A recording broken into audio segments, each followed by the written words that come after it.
Girl sees unconscious blind millionaire. As vultures approach, then she does this. Comment what you thought of this story with a rating from 0 to 10 and tell me what city you're watching me from. I really want to know if you liked my story and get to know you better. So subscribe to my channel to support my work. I'm counting on your help. The midday heat was merciless on the dusty road that cut through the outskirts of Harmony Creek in rural Texas. The sun punished the cracked asphalt, creating waves of steam that distorted the dry landscape of the Texan scrubland. It was in this desolate scenery that Lily walked barefoot, her small, calloused feet treading carefully among the loose pebbles on the shoulder of the road.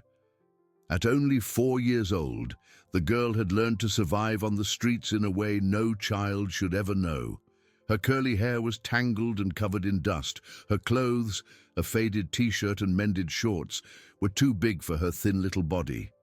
Even so, her brown eyes shone with an intelligence and determination that contrasted drastically with her vulnerable situation. Lily was coming back from the creek, where she had bathed and filled a plastic bottle with water, when she spotted something strange on the road ahead. A dark shape was lying in the middle of the asphalt, motionless under the scorching sun. As she got closer, she could make out the figure of a man wearing an expensive suit, completely out of place in that isolated location. What alarmed her more, however, were the vultures. 3 of them were already circling in the sky, describing lazy circles, while 2 others landed cautiously near the still body. Lily knew those blackbirds well. She had learned to fear them during her nights on the streets, when she slept in abandoned places where she had seen the creatures approach people who no longer moved. Without hesitating for a second, the girl dropped her water bottle on the ground and started screaming, clapping her hands and running towards the vultures. The birds were startled by the sudden noise and took flight, cawing indignantly at the interruption. Lily kept making noise until she was sure they had moved away completely. Only then did she cautiously approach the fallen man. He was tall and looked to be about 50, with well-groomed grey hair and strong features that conveyed a natural authority even while unconscious. His suit, though wrinkled and dusty, was clearly of high quality, and his genuine leather shoes contrasted glaringly with the rural environment. Lily knelt beside him and placed her small ear against his chest, as she had seen adults do when they wanted to know if someone was alive. His heart was beating strongly, irregularly, and she could feel the heat of a fever radiating from his body. The man was alive, but he clearly needed help urgently. The girl looked around, assessing her options. The road was practically deserted. A car passed maybe once an hour, and there were no houses nearby. The midday sun was deadly for someone in a feverish state, and she knew she had to act fast. With a strength that surprised even herself, Lily managed to grab the man by the sleeve of his jacket and began to drag him off the asphalt. It was arduous work for such a small child, and she had to stop several times to rest, but she finally managed to get him to the shade of a mesquite tree that grew about 20 yards from the road. Panting and sweaty, she ran back to get her water bottle. Carefully, she wet the hem of her own t-shirt and began to dampen the man's face and forehead, trying to lower his temperature as she had seen her mother do once when she herself had a fever. It was while performing these primitive but effective cares that she noticed something peculiar. The man's eyes were half open, but there was something strange about the way he moved them. Even unconscious, he seemed to be trying to focus on something, but his gaze was vague, lost, as if he couldn't see properly. Lily continued her care for over an hour, alternating between moistening his face with cool water and shooing away the insects that insisted on approaching. The heat subsided slightly as some clouds passed over the sun, and it was at that moment that the man began to show signs of regaining consciousness. First came low groans, then involuntary movements of his hands. Finally, he opened his eyes completely and tried to get his bearings, but Lily immediately noticed his confusion and desperation. "Mister, are you okay?" she asked in her childish but genuinely concerned voice. "You fainted on the road. I brought you into the shade." The man turned his head in the direction of the voice, but his eyes didn't seem to focus on her properly.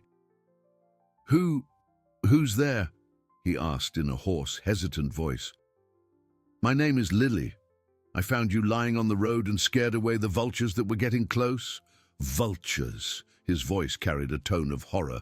"Please keep talking. I can't see well. I need to hear your voice to know where I am." In that moment, Lily understood something important about this well-dressed man, just as she had. Difficulties deciphering the world around her, the letters she couldn't read, the signs she didn't understand. He also had his own limitations in seeing reality. The difference was that his limitations were physical, while hers came from a lack of education. "You can't see?" she asked naturally, without showing pity or embarrassment. "I lost my sight a few years ago. I shouldn't be here alone, but—" He paused, seeming reluctant to continue. "What did you say your name was?" "Lily." "And you?"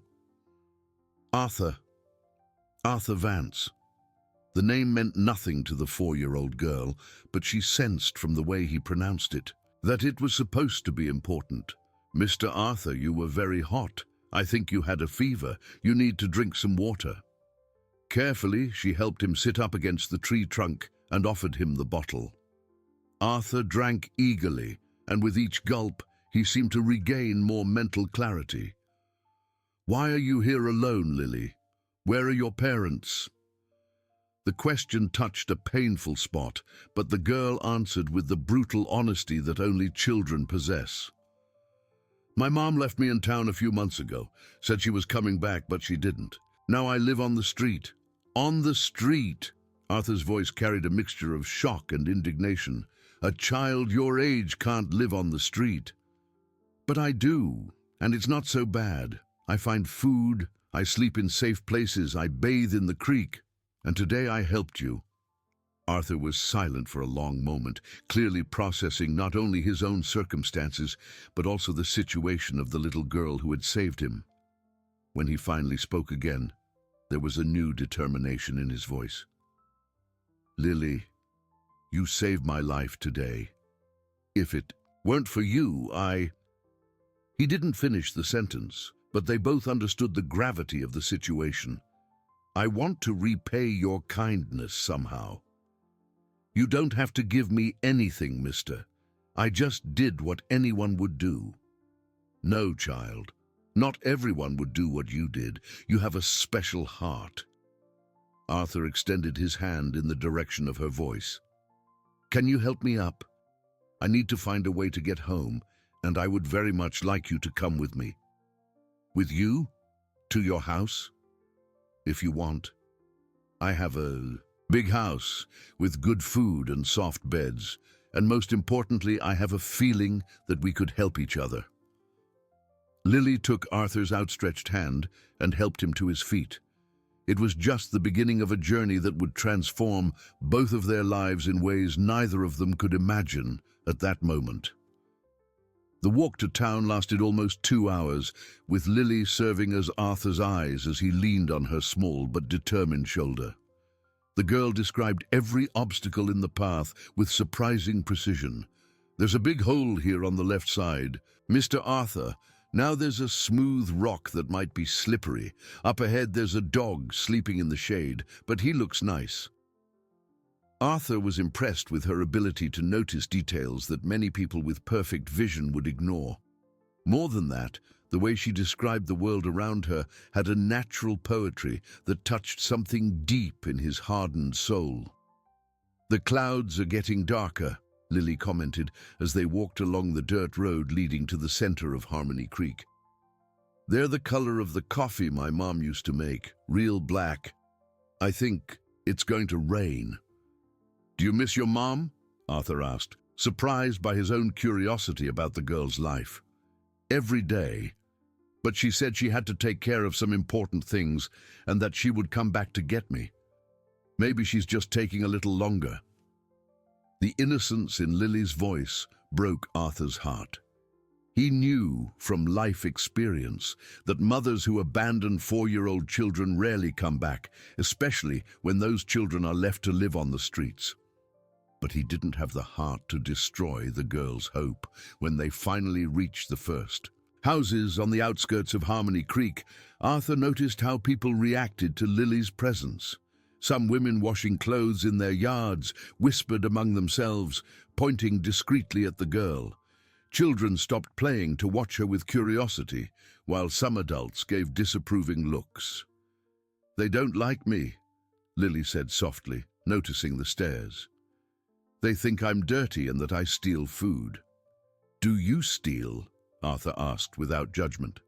"Only when I'm really hungry and I couldn't get any coins from begging. And I only take small things that nobody will miss.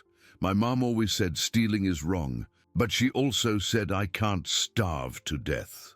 The girl's brutal honesty touched Arthur deeply. She didn't try to justify herself or lie. She simply explained her reality with the pragmatism of someone who had learned to survive too early. As they approached the town center, Arthur began to orient himself better. He recognized the familiar sounds, the noise of the farmer's market, the honking of cars, the voices of street vendors. It was his territory, where he had been born and raised before building his fortune. "Mr. Arthur," Lily said suddenly, "a lot of people are looking at us now, and they're whispering things." Indeed, the presence of Arthur Vance, walking through the streets, leaning on a street urchin, was causing a stir. He was known to everyone in town as the richest man in the region, owner of several cattle ranches that spread across neighboring counties.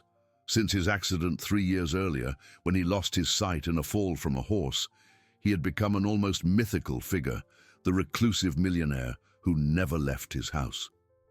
"Don't worry about them," Arthur murmured. "Keep guiding me. I need to get home." But Lily sensed the growing tension around them.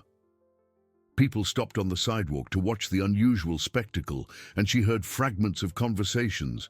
"Is that really Arthur Vance? Who's that girl? He left the house alone."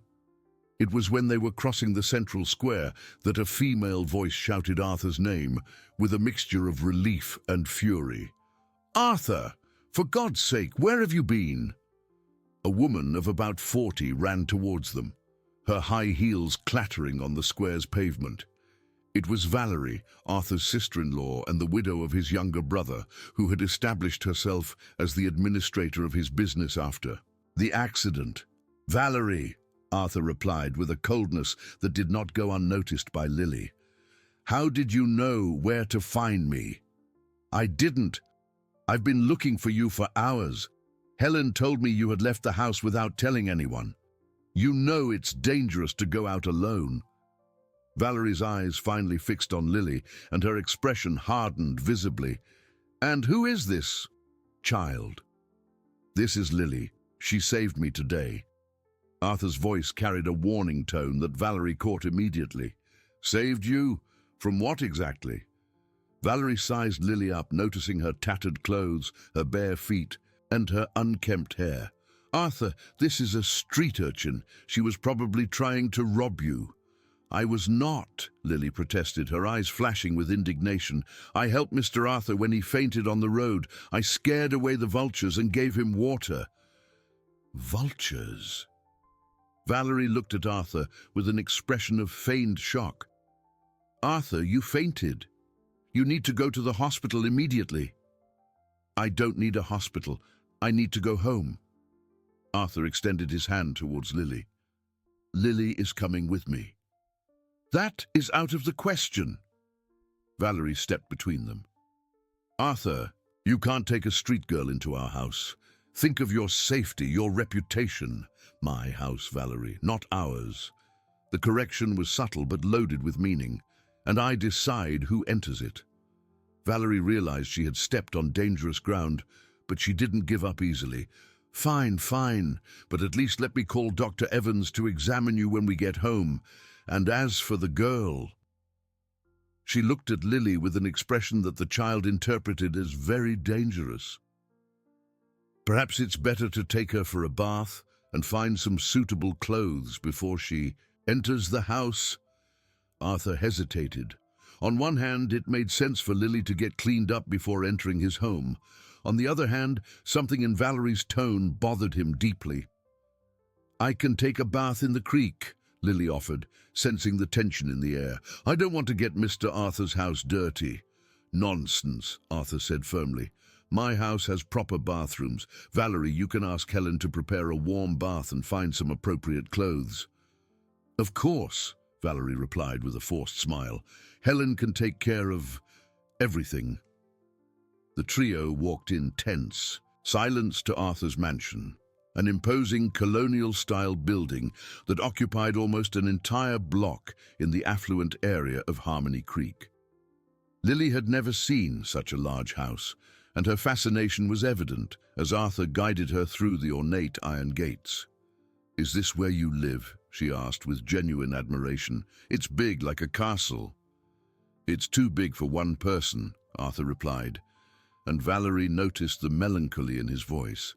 Helen, the housekeeper, a black woman in her early 50s, with grey hair always tied in a neat bun, was waiting for them at the main door. Her eyes widened when she saw Arthur accompanied by the girl, but her expression remained professionally neutral. "Mr. Arthur, I'm so glad you've arrived safely. I was worried." Her gaze shifted curiously to Lily. "Helen, this is Lily. She helped me today when I felt unwell on the road. I'd like you to prepare a warm bath for her and find some suitable clothes. She will have dinner with us and sleep here tonight." "Of course, sir." Helen turned to Lily with a gentle smile. "Come with me, dear. We'll take care of you." When Lily disappeared up the stairs with Helen, Valerie could finally speak freely with Arthur. "Arthur, what are you thinking? You can't just bring a street child home and decide to adopt her." "Who said anything about adoption?"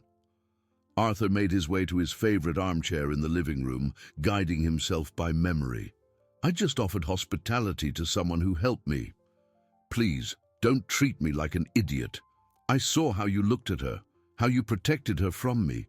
This girl is manipulating you, Arthur. That's what street kids do. They learn to take advantage of the kindness of others. Lily saved my life, Valerie.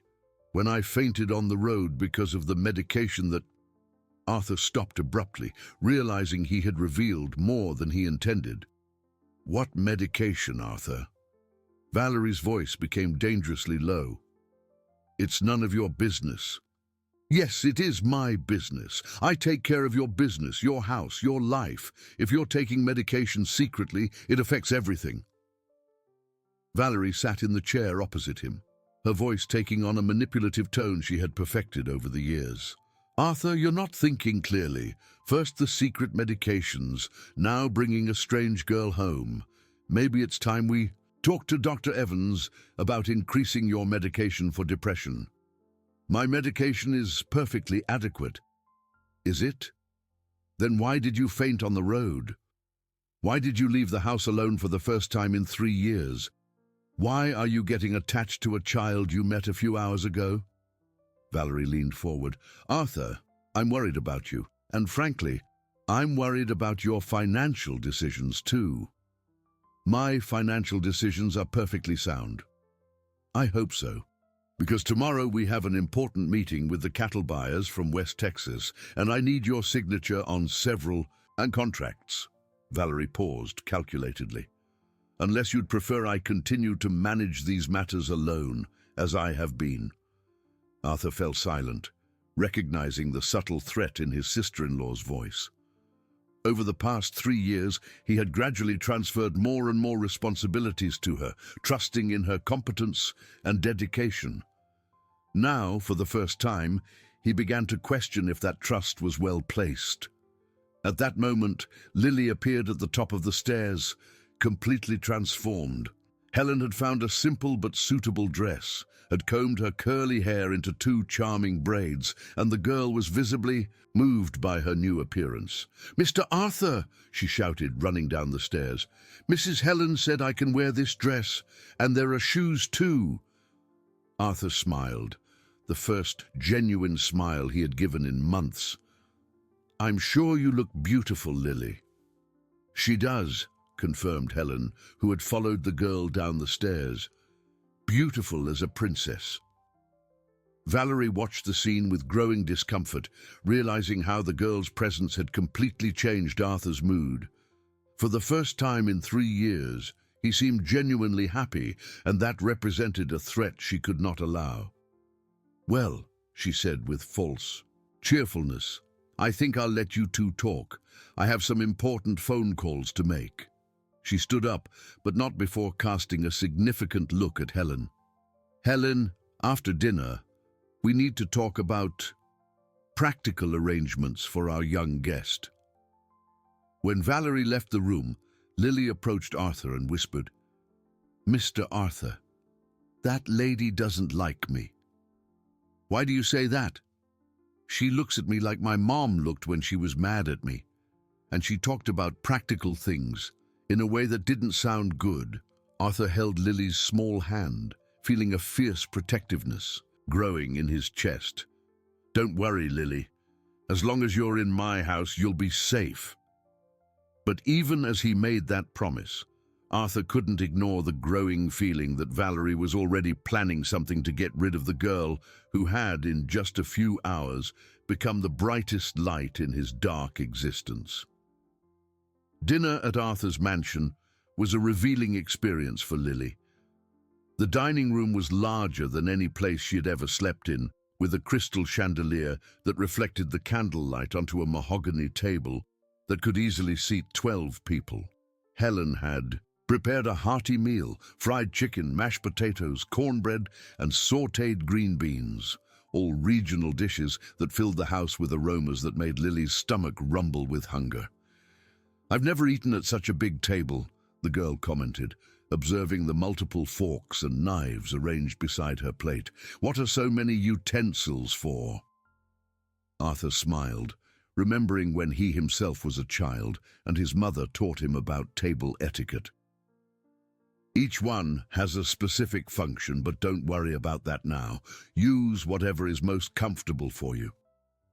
Lily started to eat with her hands, as she was used to, but soon noticed the disapproving look from Valerie, who had joined them for dinner.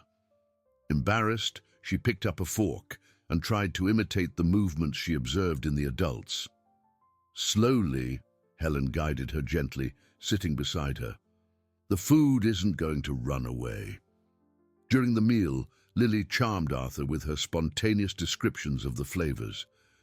"The cornbread tastes like sunshine saved inside a golden crust," she said, chewing carefully. "And this chicken is soft as a cloud, but with a taste of good earth." "Good earth?" Arthur asked, intrigued. "Yes.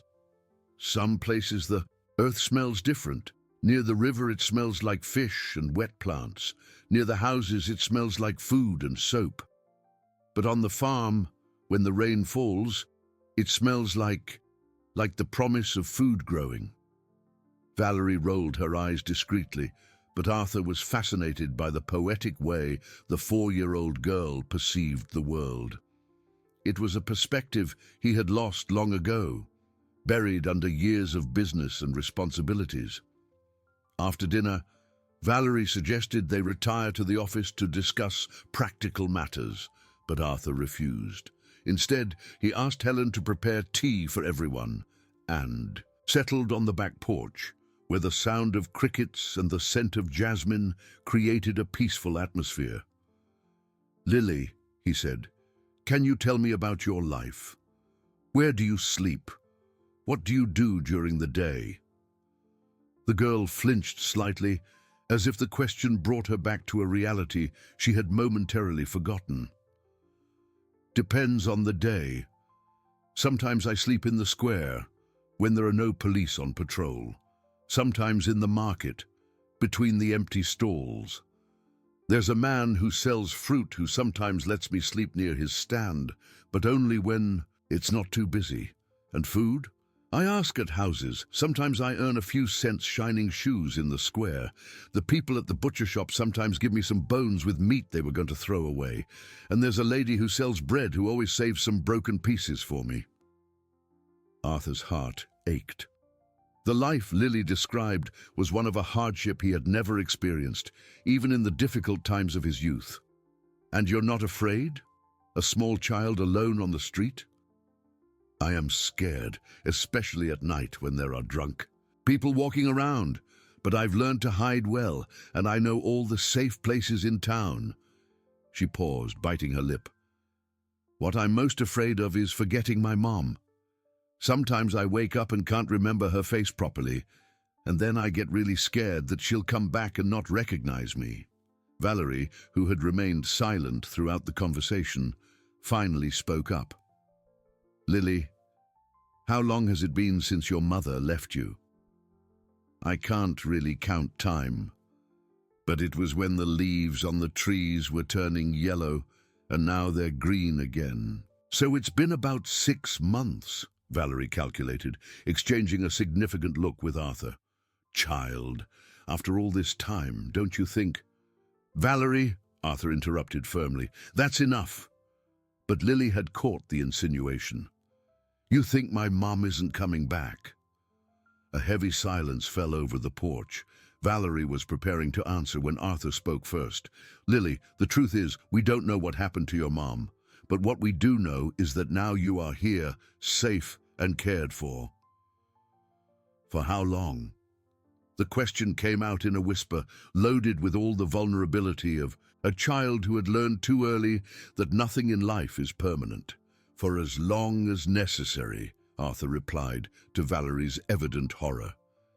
That night, Helen settled Lily in one of the guest rooms, a cozy space decorated in soft shades of blue and white. The girl was fascinated by the soft bed, the clean sheets, and especially the fact that she had a whole room to herself.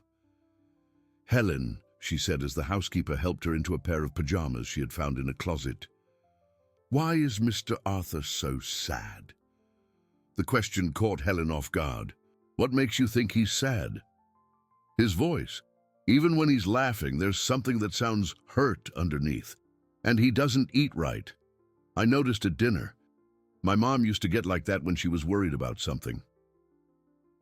Helen sat on the edge of the bed, impressed by the girl's perception. Mr. Arthur has been through some very difficult times. He lost important people and had to deal with big changes in his life. Because of his eyes. The eyes are part of it, yes, but not just that.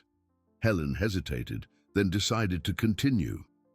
He was a different person before the accident, more cheerful, more sociable. After he lost his sight, he became more and more withdrawn. And Mrs. Valerie, does she take care of him? Helen was silent for a moment, choosing her words carefully. Mrs. Valerie takes care of his business. She is a very efficient woman. Lily caught the hesitation in Helen's voice. But you don't like her very much, do you? Smart child, Helen murmured with a sad smile. It's not a matter of liking or not liking. It's just that sometimes I feel she doesn't have Mr. Arthur's best interests at heart. What kind of interests? Adult things, dear. Nothing you need to worry about. Helen tucked the covers around Lily. Now sleep. Tomorrow will be a new day. But Lily couldn't fall asleep immediately. Lying in the comfortable bed, looking at the ceiling through the window Helen had left ajar, she thought about how drastically her life had changed in a single day. For the first time in months, she didn't feel cold. She wasn't hungry. She didn't have to be on alert for dangers. However, something bothered her. During dinner, she had noticed how Valerie watched every interaction between her and Arthur with an expression she couldn't quite interpret, but which made her uncomfortable. There were also whispered comments Valerie made to Helen, always when she thought no one was paying attention. On the other side of the house, in Arthur's private office, a tense conversation was taking place. "Arthur, you need to be realistic about this situation," Valerie was saying, pacing nervously around the room. "You can't just decide to take care of a street child without considering the legal, social, and financial implications." "What implications?" Arthur was sitting in his leather armchair, his hands clasped in his lap. "For starters, you don't even know who her parents really are. What if they show up and accuse you of kidnapping? What if she has some contagious disease? What if it's a setup to rob you?" "A setup? Valerie, she's 4 years old." "Street children learn very early to manipulate situations to survive. It's possible someone is using her to get close to you and your fortune." Arthur shook his head. "You're being paranoid." "I'm being prudent. And besides, Arthur, you're in no condition to take care of a child. You can barely take care of yourself. You take medication for depression. You have anxiety episodes. You faint on the street. The fainting was because of excessive medication, not incompetence." "Excessive medication?" Valerie stopped pacing. "Arthur, Dr. Evans prescribed exactly what you need to maintain your mental stability. Or what you suggested he prescribe?" The silence that followed was heavy with tension. Valerie sat in the chair opposite Arthur, her voice taking on a carefully controlled tone. "Arthur, I'm worried about you. This sudden fixation on a strange child, these accusations about your medication, this erratic behavior. Maybe it's time we consider a more in-depth psychiatric consultation." "What do you mean by that?" "I mean, maybe you need more intensive care. There are excellent clinics in Dallas that specialize in cases like yours, places where you would receive 24-hour attention and—" "Are you suggesting I be committed?" "I'm suggesting you get the care you deserve, and in the meantime, I could continue managing your business, ensuring everything runs perfectly until you're fully recovered." Arthur was silent for a long moment, processing not only Valerie's words, but especially the calculated tone with which she delivered them. For the first time in 3 years, he began to truly question his sister-in-law's motives. "And what about Lily?" he finally asked. "Lily would go back to where she belongs. The proper authorities would see to it that she is placed in an appropriate institution or returned to her biological parents." "No." The answer was firm and final. "Lily stays here." "Arthur, be reasonable." "No, Valerie, you be reasonable." Arthur stood up, guiding himself by memory to walk to the window. "For the first time in 3 years, I feel like there's something positive in my life. Lily brought me a perspective, a joy that I had forgotten existed. I'm not giving that up. Even if it costs you your sanity and your fortune." The question was asked with a subtle cruelty that did not go unnoticed by Arthur. He turned in the direction of Valerie's voice, and even without seeing her, he could feel the animosity in her words. "My sanity was deteriorating long before Lily appeared, and as for my fortune, well, it's exactly mine, isn't it?"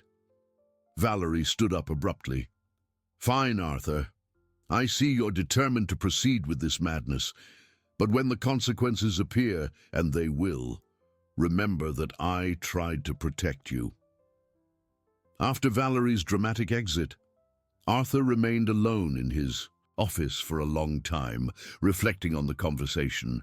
There was something in his sister-in-law's arguments that sounded rehearsed, as if she had already thought about all these issues long before Lily appeared in their lives. And for the first time in 3 years, Arthur began to wonder if the person he trusted most to look after his interests might be betraying that very trust. The first rays of sun were entering the bedroom window when Lily woke up, momentarily disoriented. For a few seconds, she couldn't remember where she was, having become accustomed to waking up in different places. Every day, when the memory returned, the road, the meeting with Arthur, the big house, the soft bed, a smile lit up her face. She got up silently and walked to the window, marveling at the view of the garden in the back of the mansion. It was a spectacle she had never seen. A manicured lawn, organized flower beds with colorful flowers, a fountain in the center where small birds came to drink water, so different from the harshness of the streets where she had spent the last few months. She went down to the kitchen where she found Helen already preparing breakfast. The housekeeper smiled when she saw her, noticing how a bath and a night of proper sleep had transformed the girl's appearance. "Good morning, little one. Did you sleep well?" "I did, Mrs. Helen. It's the softest bed I've ever felt in my life." Lily approached the stove, fascinated by the aromas coming from the pans. "Can I help with anything?" Helen was touched by the offer. "You can set the table if you like. 3 places today. Mrs. Valerie said she has business to attend to in town and won't be having breakfast with us." Lily couldn't hide the relief in her expression, which did not go unnoticed by Helen.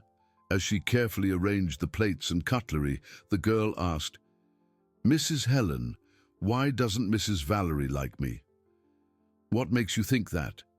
"She looks at me as if I were a dangerous animal.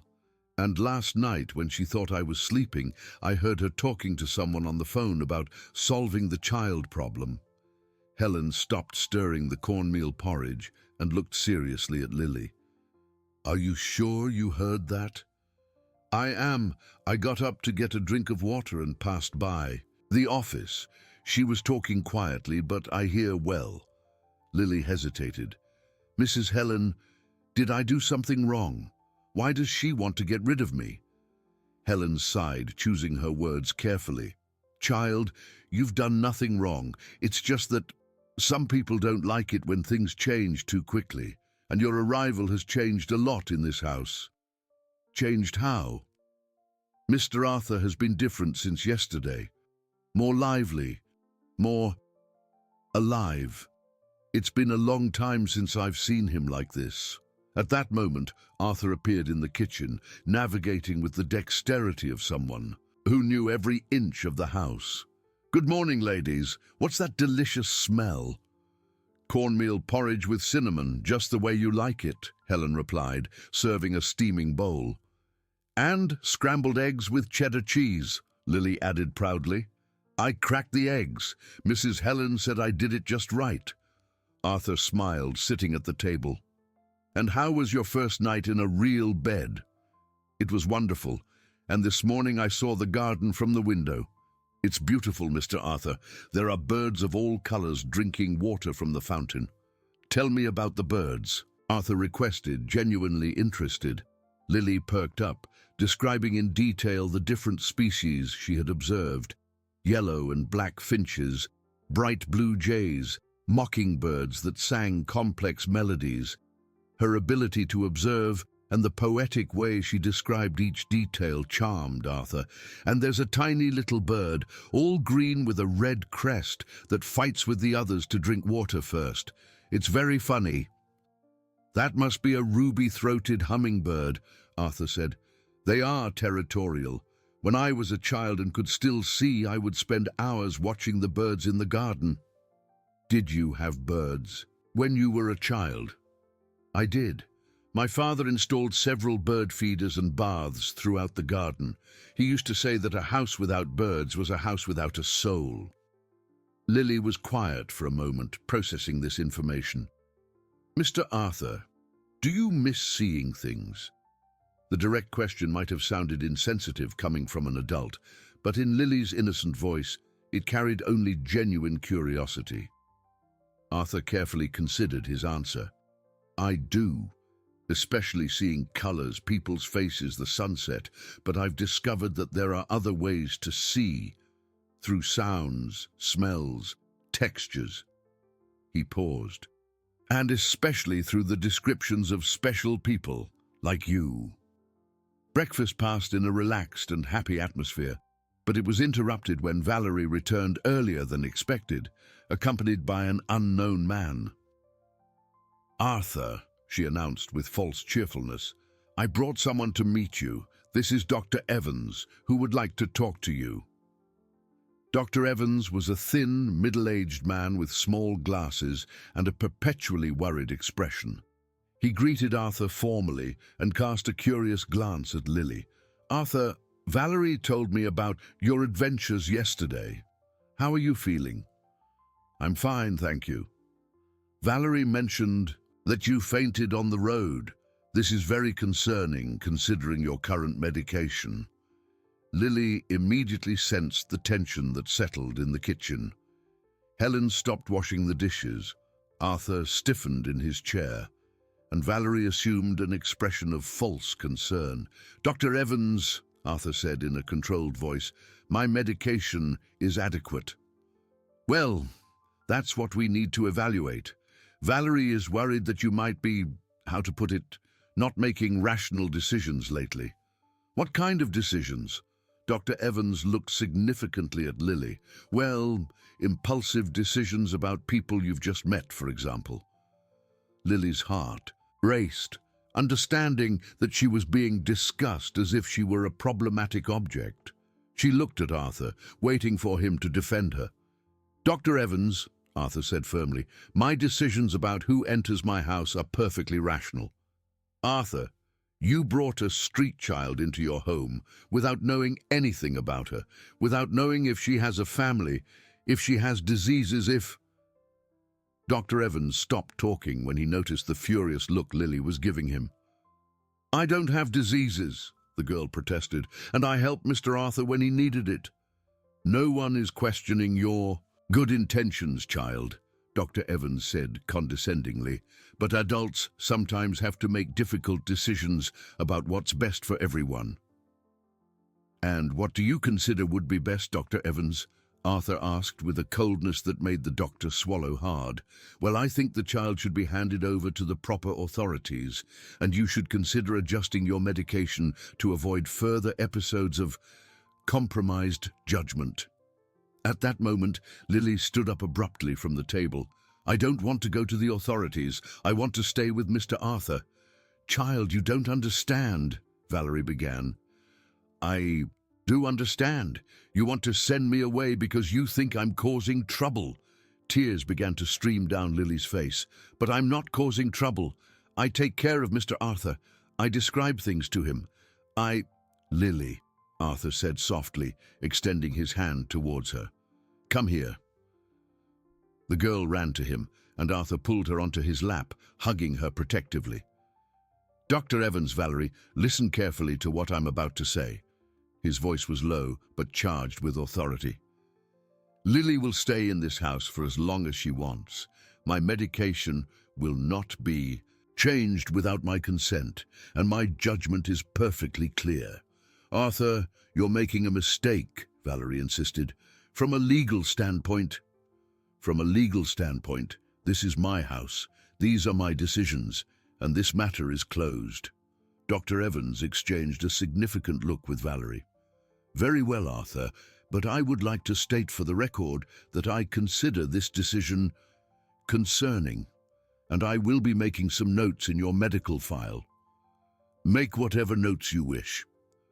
After the tense departure of the doctor and Valerie, who were murmuring to each other in the hallway, Arthur continued to hug Lily, who was sobbing softly against his chest.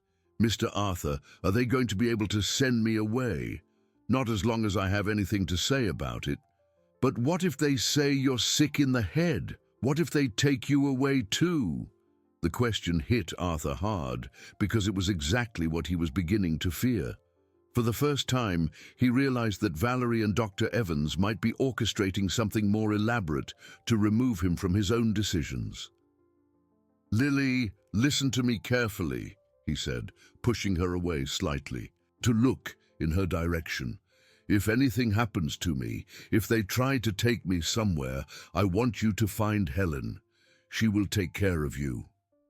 "I don't want anything to happen to you." "Neither do I. But I want you to know that no matter what they say, you are not a problem. You are the best thing that has happened to my life in a long time." Helen, who had watched the whole scene in silence, approached them. "Mr. Arthur, if I may say so, I think you should be very careful. That doctor and Mrs. Valerie left here planning something?" "What do you mean?" I heard them commenting on next steps and necessary documentation. I didn't like the tone of the conversation at all. Arthur felt a chill in his stomach. For the first time in 3 years, he realized that his physical vulnerability left him exposed to manipulations he had not previously considered. "Helen, I need you to do me a favor. I want you to keep an eye on everything that happens in this house. Every visit, every phone call, every suspicious conversation. You can count on it, sir." At that moment, the house phone rang, and Helen answered it. After a few minutes of whispered conversation, she returned with a worried expression. "Mr. Arthur, it was from your lawyer's office. They said that Mrs. Valerie has requested an urgent meeting to discuss matters of guardianship and civil capacity." The silence that followed was as heavy as lead. Arthur understood that the battle for his freedom and for Lily's permanence in his life had officially begun. The week following Dr. Evans's visit was marked by a growing tension in the mansion. Valerie had become a constant presence, appearing at unexpected times and always with an excuse related to Arthur's business. Her visits invariably coincided with the moments when Lily was playing in the garden or chatting animatedly with Arthur. "I need you to sign these documents urgently," she would say, spreading papers across the office desk. "These are cattle sale contracts that cannot wait." Arthur had lost the habit of questioning the documents Valerie presented to him, trusting her administrative competence. But now, with suspicions planted in his mind, he began to ask more specific questions about each transaction. "This price seems low for 100 head of Hereford cattle," he commented during one of these sessions. "The market is down, Arthur. You know how unstable the livestock sector is." Valerie's response came too quickly, too rehearsed. "Even so, I'd like a second opinion. Can you schedule a meeting with John Miller? He always gave me good advice on sales." Valerie hesitated for only a fraction of a second, but it was long enough for Arthur to notice. "John is traveling, but I can contact other experts if you insist." "I do insist." During these tense meetings, Lily stayed close, playing silently with the toys Helen had found in the attic, remnants of the childhood of former employees' children. The girl had developed a protective instinct towards Arthur and sensed when Valerie was trying to pressure him. "Mr. Arthur," she said one afternoon, after Valerie had left visibly frustrated for not getting him to sign a specific document, "why does Mrs. Valerie want you to sign these papers so badly?" "It's about my business, Lily. Sometimes adults have to make complicated decisions about money. But she gets angry when you ask questions. My mum always said that people who get angry when you ask questions are usually hiding something." The girl's simple but perceptive observation confirmed Arthur's growing suspicions. That night, after Lily had gone to sleep, he asked Helen to bring a specific box from his office, a box containing copies of all important contracts from the last 3 years. "Helen, I need you to do me a very important favor," he said, sitting in the living room with the box on the coffee table. "I need you to read these documents to me, especially those signed in the last 2 years." "Of course, Mr. Arthur. What am I looking for?" "Anything that seems strange. Very low prices, unknown buyers, transactions that don't make sense." Helen spent the night reading documents to Arthur, and what they discovered was devastating.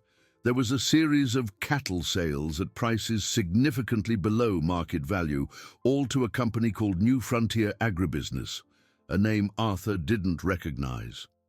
"This company bought more than 300 head of cattle in the last 2 years, Helen murmured, flipping through the papers, "always paying prices well below what would be normal." "And I signed all these contracts?" "According to the documents, yes. But Mr. Arthur..." Helen hesitated. "What is it?" "These signatures. They don't look exactly like your old signatures. They're similar, but there are small differences." Arthur's heart raced. "Are you saying someone might have forged my signature?" "I can't be sure, but..." it's a possibility. The next morning, Arthur made a decision that would change everything. He called his personal lawyer, Mr. Miles Anderson, an upright man who had handled the Vance family's legal affairs for decades. "Miles, I need you to come to my house today and bring a graphologist, someone who can analyze signatures." "Did something happen, Arthur?" "Possibly a crime. I'd rather discuss it in person." Valerie arrived shortly after the phone call, as if she had some radar for moments when Arthur made independent decisions. She found him in the garden with Lily, who was excitedly describing the behavior of the birds at the fountain. "Arthur, we need to talk about the girl's situation," she announced without preamble. "What situation?" "I received a call from Child Protective Services. Someone filed a report about a child living irregularly in this house." Lily stopped talking about the birds and instinctively moved closer to Arthur. "What kind of report?" he asked. "They allege that you are keeping a minor in an irregular situation without proper documentation, without medical evaluation, without authorization from the biological parents." Valerie paused dramatically. "They are sending a social worker to assess the situation tomorrow." "And who made this report?" "They didn't say. But Arthur, this confirms what I've been saying. You need to regularize this situation or get rid of her before the legal problems become serious." Arthur felt Lily trembling beside him. The girl had perfectly understood what "get rid of her" meant. "Valerie, I'd like to know exactly when this report was made and by whom. As I said, they don't reveal the identity of the reporter. But the important thing now is..." Valerie stopped talking when she saw an unfamiliar car entering through the property gate. It was Mr. Miles Anderson, accompanied by a young woman carrying a professional briefcase. Arthur smiled for the first time since the conversation began. "Ah, Valerie, good thing you're here. I wanted to talk to you too." He stood up, guiding himself by the lawyer's approaching voice. "Miles, thank you for coming so quickly." "Arthur, I brought the handwriting expert you asked for. Dr. Carmen Silva, a specialist in document analysis." Valerie turned visibly pale. "A handwriting expert? Why do you need a handwriting expert?" "To analyze some suspicious signatures on my company's contracts," Arthur replied calmly. "Contracts that you have been managing for 2 years." The silence that followed was deafening. Valerie looked alternately at Arthur, the lawyer, and the expert, clearly calculating her options. "Arthur, I don't know what absurd ideas someone has put in your head, but no one put any ideas in my head. I just decided to exercise my right to audit my own business." Arthur turned towards Dr. Silva. "Doctor, the documents are in my office.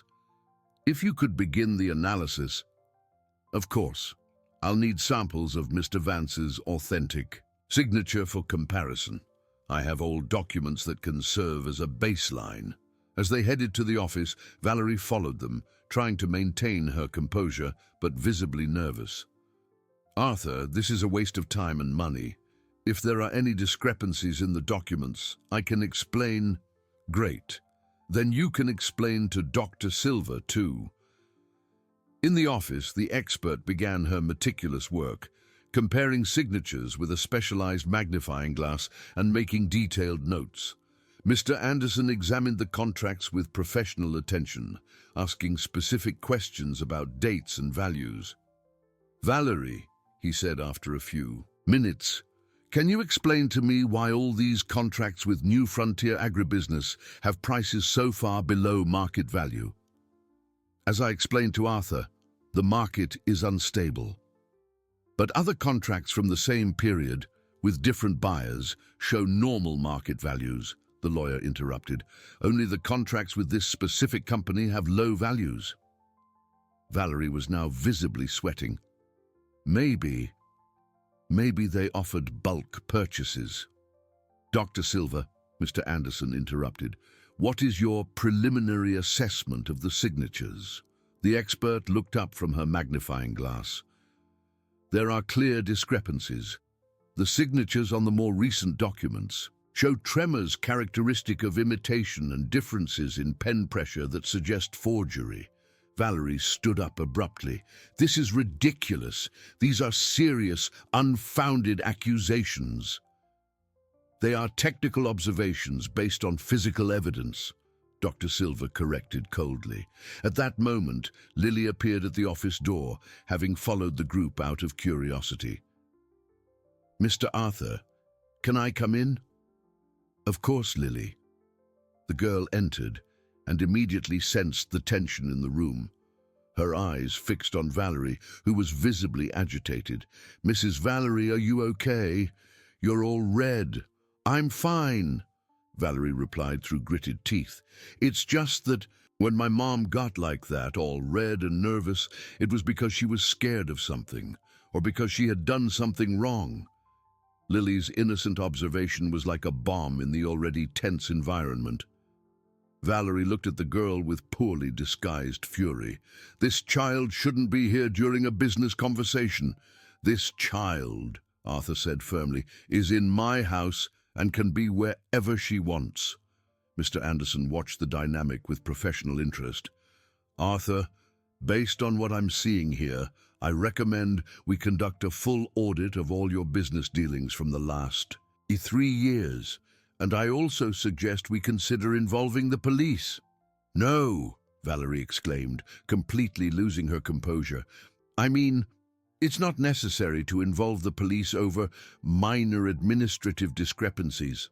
"Minor discrepancies?" Mr. Anderson raised an eyebrow. "We're talking about hundreds of thousands of dollars in potentially fraudulent transactions." Valerie realized she had put herself in an impossible position. She looked desperately around the room, as if searching for a non-existent exit. I need to go. I have other commitments." "Valerie," Arthur said as she was at the door, "tomorrow I want all the company's accounting books on my desk, all of them." "Arthur, you're making a huge mistake. A mistake that could cost you dearly, and the people you love." The veiled threat did not go unnoticed by anyone in the room. Lily approached Arthur and held his hand. "Mr. Arthur, is she threatening us?" "It seems so, Lily. It seems so." The night that followed the discovery of the irregularities in the contracts was one of the most tense the mansion had ever experienced. Arthur barely slept, processing the magnitude of Valerie's betrayal and planning his next steps. Lily, sensing the anxiety that gripped the house, had settled into an armchair near his room, like a small guardian determined to protect the person who had become the most important in her life. At 5 in the morning, Helen went down to the kitchen and found Lily awake, looking out the window at the still, dark garden. "Couldn't sleep, little one?" "No. I'm worried about Mr. Arthur, and I'm scared of Mrs. Valerie." Lily turned to Helen with large, frightened eyes. "Mrs. Helen, can she really take Mr. Arthur away?" Helen sighed, pouring a glass of warm milk for the girl. "I don't know, child, but I know we're going to fight to make sure that doesn't happen. And me? What will happen to me if they take him?" It was the question Helen most feared. Without Arthur to protect her, Lily would be a vulnerable child without documents, without a known family, completely at the mercy of the system. Let's hope it doesn't come to that. At 7 in the morning, when Arthur came down for breakfast, he found an unexpected scene. Lily was in the kitchen, helping Helen prepare a special breakfast tray, with flowers from the garden decorating the table. "Good morning, Mr. Arthur," she said with forced cheerfulness. "We made a special breakfast to make you feel better." The 4-year-old girl's attempt to care for him deeply touched Arthur. "Thank you, Lily. You are very special." "You're worried, aren't you, because of the things you found out yesterday?" "A little, yes. My mom always said that when we're worried, we have to think about good things. Do you want me to tell you about the birds I saw this morning?" For the next half hour, Lily excitedly described the morning movements of the birds in the garden, and Arthur allowed himself to relax momentarily, absorbing the girl's innocence and optimism. It was a stark contrast to the approaching storm. At 9 o'clock, Mr. Anderson arrived accompanied by Dr. Silva and a third person Arthur didn't expect, a forensic accountant named Robert Fisher. "Arthur, after yesterday's preliminary analysis, I thought it prudent to bring in a specialist in financial fraud," the lawyer explained. "Good, the sooner we clear everything up, the better." But when they settled into the office to begin the detailed analysis of the accounting books, they discovered that the main files were missing. "I don't understand," Mr. Anderson murmured, looking at the empty file drawers. "These documents were here last night." "Valerie has keys to the house," Arthur said in a grim voice. "She must have come during the night." "This is destruction of evidence," Robert Fisher observed, "a serious crime." At that moment, Lily appeared at the office door, carrying a box of papers. "Mr. Arthur, I found this in the backyard. It looks like someone tried to burn them, but the morning rain put the fire out." The men looked at the girl in surprise. "Where exactly did you find this, Lily?" Mr. Anderson asked. "Near the big tree, there was a pile of half-burnt paper. I thought it might be important." Robert Fisher examined the contents of the box with growing excitement. "These are copies of the original contracts, and there's more. Bank statements, correspondence. She tried to destroy the evidence, but failed." "Lily," Arthur said with emotion, "you may have saved everything." The girl smiled proudly, but her joy was interrupted when Helen came running to the office door. "Mr. Arthur, there's a van from Child Protective Services at the gate, and Mrs. Valerie is with them." Arthur's heart leaped. "How many people?" "3 women and Mrs. Valerie. They are asking to enter to assess the miner's condition." "Lily," Arthur said urgently, "go hide in the attic right now. Helen will go with you."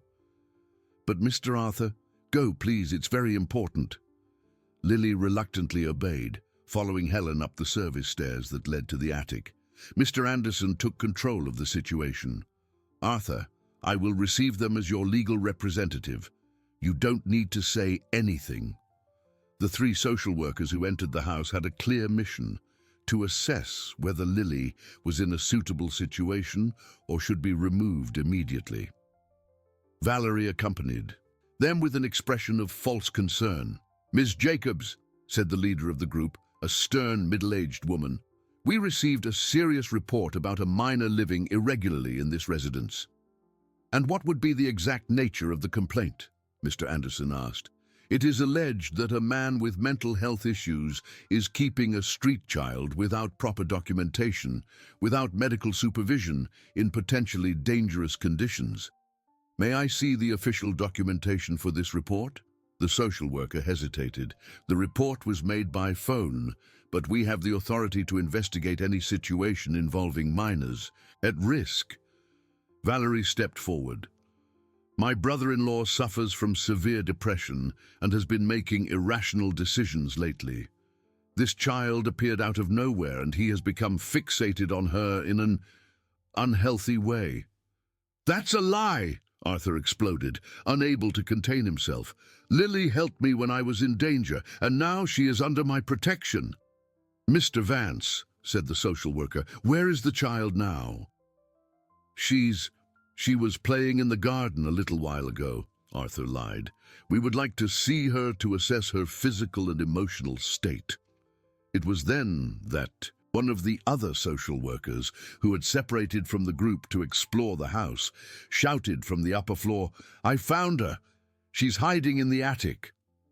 Arthur's heart sank. Minutes later, they came down carrying Lily, who was crying desperately and reaching her arms out towards Arthur. "Mr. Arthur, I don't want to go, please." "The fact that the child was hiding confirms our suspicions," said the group leader. "Hiding behavior indicates fear or improper coaching." "She was hiding because she was afraid of you," Arthur protested. "Not of me." Valerie approached Lily with false kindness. "Honey, these ladies are going to take good care of you. They're going to take you to a proper place with other children." "No!" Lily shouted, struggling against the hands that held her. "I want to stay with Mr. Arthur. He takes care of me. I take care of him." "The child is clearly traumatized and confused," observed one of the assistants. "It's common in cases of psychological manipulation." Mr. Anderson tried to intervene legally. "Ladies, my client has not been officially declared incompetent by any court. He has legal rights, and the child has the right to protection," the leader retorted. "We will take her for proper medical and psychological evaluation. If everything is in order, you can discuss the situation through the appropriate legal channels." As they carried Lily out of the house, the girl wouldn't stop crying and calling for Arthur. Her desperate voice echoed through the mansion. "Mr. Arthur, don't let me go. Promise you'll come get me. Promise." "I promise," Arthur shouted, trying to follow the sound of her voice. "Lily, I will come get you, no matter what happens." When the van left, taking Lily far from the only security she had known in recent months, Arthur collapsed into a living room chair, completely shattered. "Miles, what can we do?" "I'll file a lawsuit immediately. But Arthur, it could take days, even weeks, to resolve this through legal channels." "Weeks?" Arthur ran his hands over his face. "Lily won't last weeks away from here. She'll think I abandoned her, just like her mother did." Valerie, who had remained in the house after the social workers left, approached with an expression of false compassion. "Arthur, I know you're suffering, but this is for the best. Now you can focus on taking care of your own mental health and get out of my house. Arthur, get out of my house now." Arthur's shout echoed through the mansion, filled with a fury he didn't know he possessed. After Valerie's embarrassed departure, Arthur was left alone in the room with Mr. Anderson, Helen, and the devastating weight of his loss. For the first time in 3 years, he cried, not just for his own pain, but for the terror he had seen in Lily's eyes as they took her away. "Miles," he said through tears, "I need a favor. I want you to investigate everything about Valerie. Everything. Her bank accounts, her properties, her connections. If she stole from me, if she forged my signature, if she made the report against Lily. I want evidence of everything. It will be an expensive and complex investigation. I don't care how much it costs.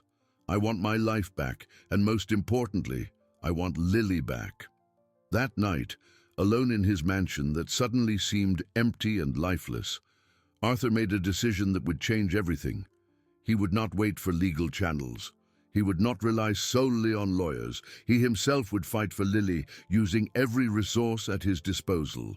The war had officially begun, and Arthur Vance was determined to win it.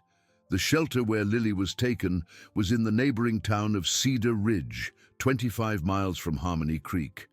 It was a simple brick building, painted a faded yellow, surrounded by high fences that looked more like a prison than a home for vulnerable children.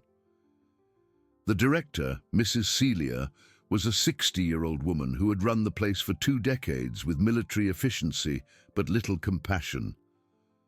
"Another one," announced the social worker as she handed Lily over.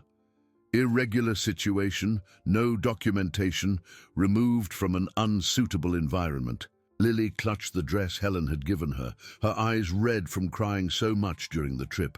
The place smelled of strong disinfectant mixed with reheated food, and the constant noise of other children echoed through the hallways. "Name?" Mrs. Celia asked, filling out a form. "Lily," the girl whispered. "Last name?" "I don't know." "Age?" 4 years old. "Parents?"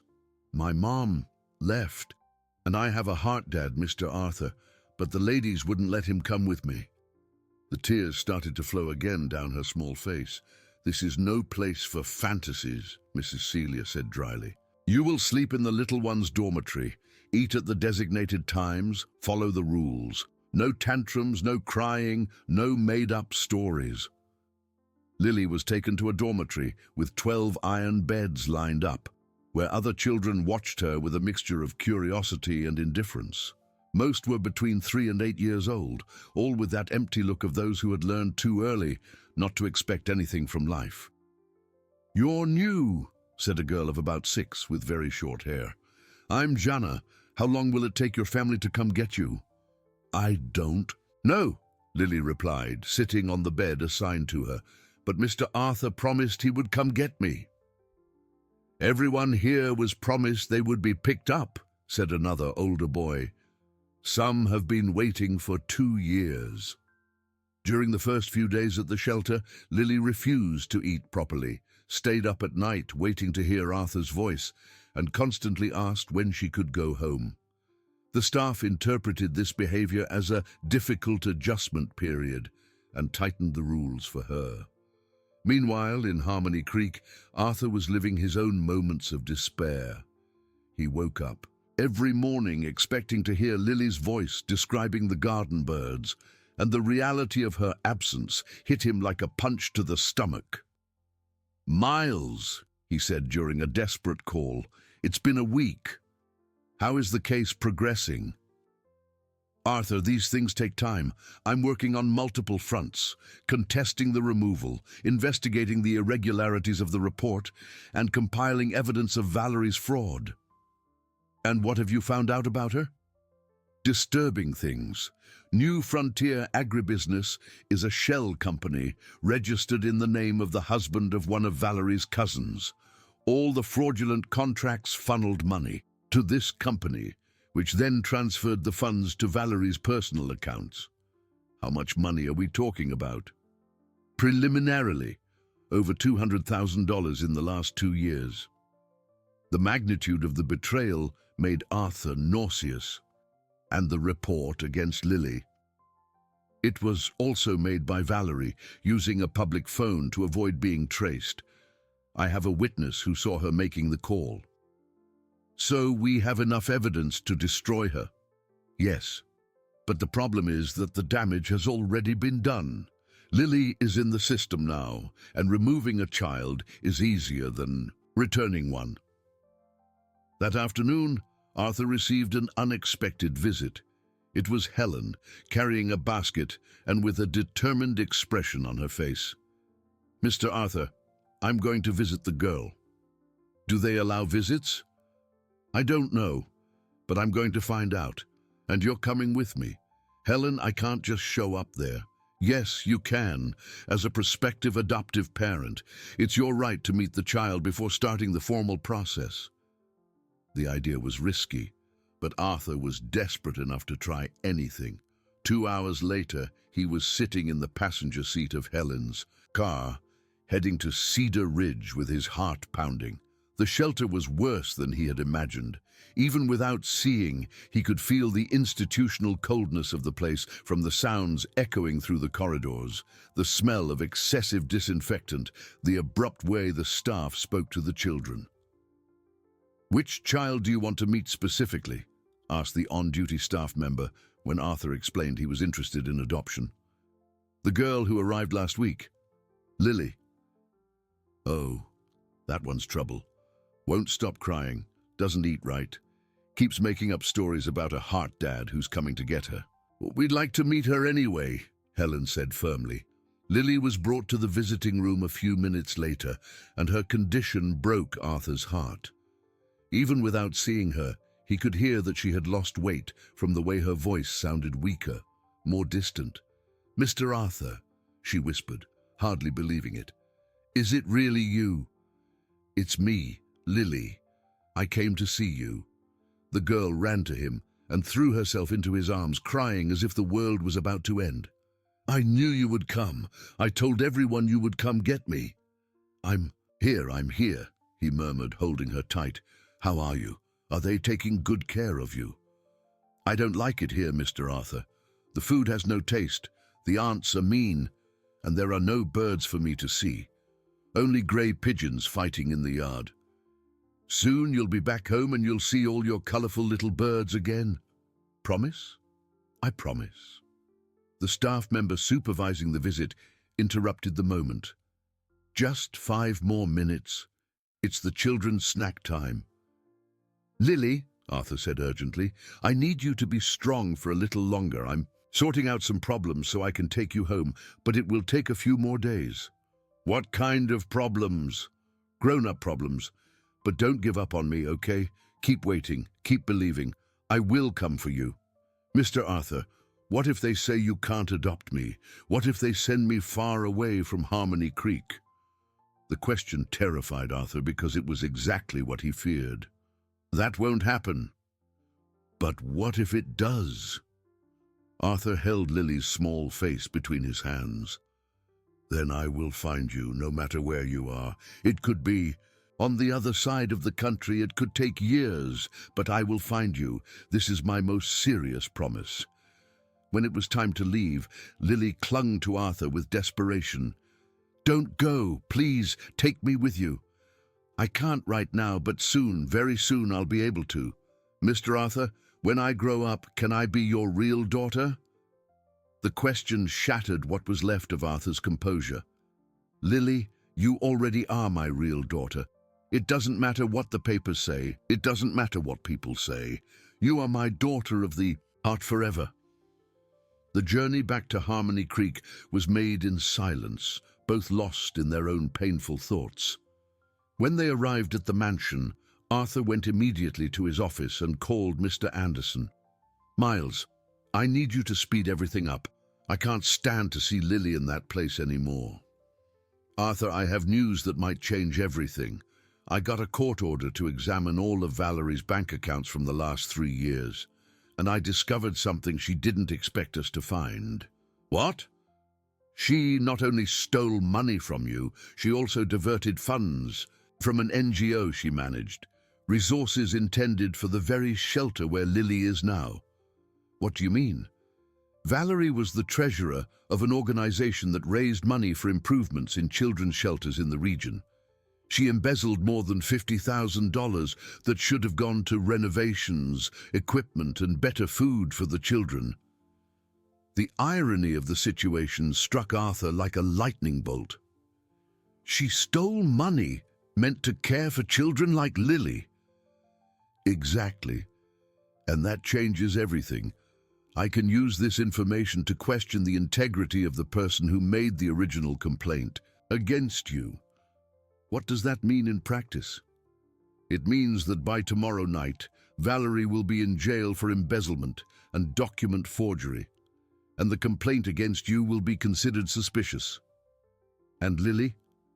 With Valerie unmasked and your evidence of financial and mental stability, you should get temporary custody of her within a week. For the first time in days, Arthur felt true hope growing in his chest. "Miles, do whatever is necessary. I want Lily back home." That night, as Lily cried softly in her bed at the shelter, looking through the barred window at the stars that seemed as distant as her happiness, she didn't know that in Harmony Creek, the man who had become her heart dad was mobilizing all his forces to bring her back home. The storm was about to pass, but there would still be much pain before the sun shone again. Valerie's arrest took place on a Thursday morning as she arrived at the bank to make another transfer of the embezzled funds. The police were waiting for her with an arrest warrant, bank documents proving the embezzlement, and witnesses who identified her as the author of the false complaint against Arthur. "Valerie Santos Vance," said Chief David Miller, "you are under arrest for the crimes of embezzlement, fraud, and document forgery. You have the right to remain silent and to an attorney." Valerie tried to maintain her composure, but her eyes betrayed total panic. "This is a mistake. I am a respectable citizen. I've been managing my brother-in-law's business for 3 years. And during those 3 years, you embezzled more than $250,000 between his private funds and funds from social organizations," the chief replied, showing her the documents. "We have all the proof." The news of the arrest spread quickly through Harmony Creek. In a small town where everyone knew each other, the downfall of a respectable figure like Valerie caused a commotion. Some defended her innocence, others whispered They had always known there was something suspicious about her rapid social ascent after becoming a widow. Arthur received the news from Mr. Anderson, who called shortly after the arrest was made. "Arthur, it's done. Valerie is in custody and has partially confessed to embezzling your funds." "And did she confess about the false report against Lily?" "She's still denying it, but we have witnesses and enough circumstantial evidence to prove it." "What does this mean for the custody process?" "It means I can request an immediate re-evaluation of the case. With the complainant unmasked as a criminal, the entire basis for Lily's removal collapses." "How long?" "If all goes well, we could have a hearing by the end of the week, and Dr. Evans is also under investigation." "Dr. Evans, why?" "We received information that he was prescribing excessive medication to you under Valerie's guidance, possibly in exchange for financial benefits." The extent of the conspiracy against him left Arthur stunned. "How many people were involved in this?" "We're investigating, but the important thing now is to focus on getting Lily back." That afternoon, Arthur decided to do something he hadn't done in 3 years. He left the house alone. Not to the road where he had fainted. This time, he headed to the center of Harmony Creek, walking through the streets with a determination he hadn't felt in a long time. His first stop was at the home of Mrs. Mercedes, an 80-year-old woman who had known Lily during the months the girl lived on the streets. Helen had discovered that the woman always saved pieces of bread and leftover food for Lily, and Arthur wanted to thank her personally.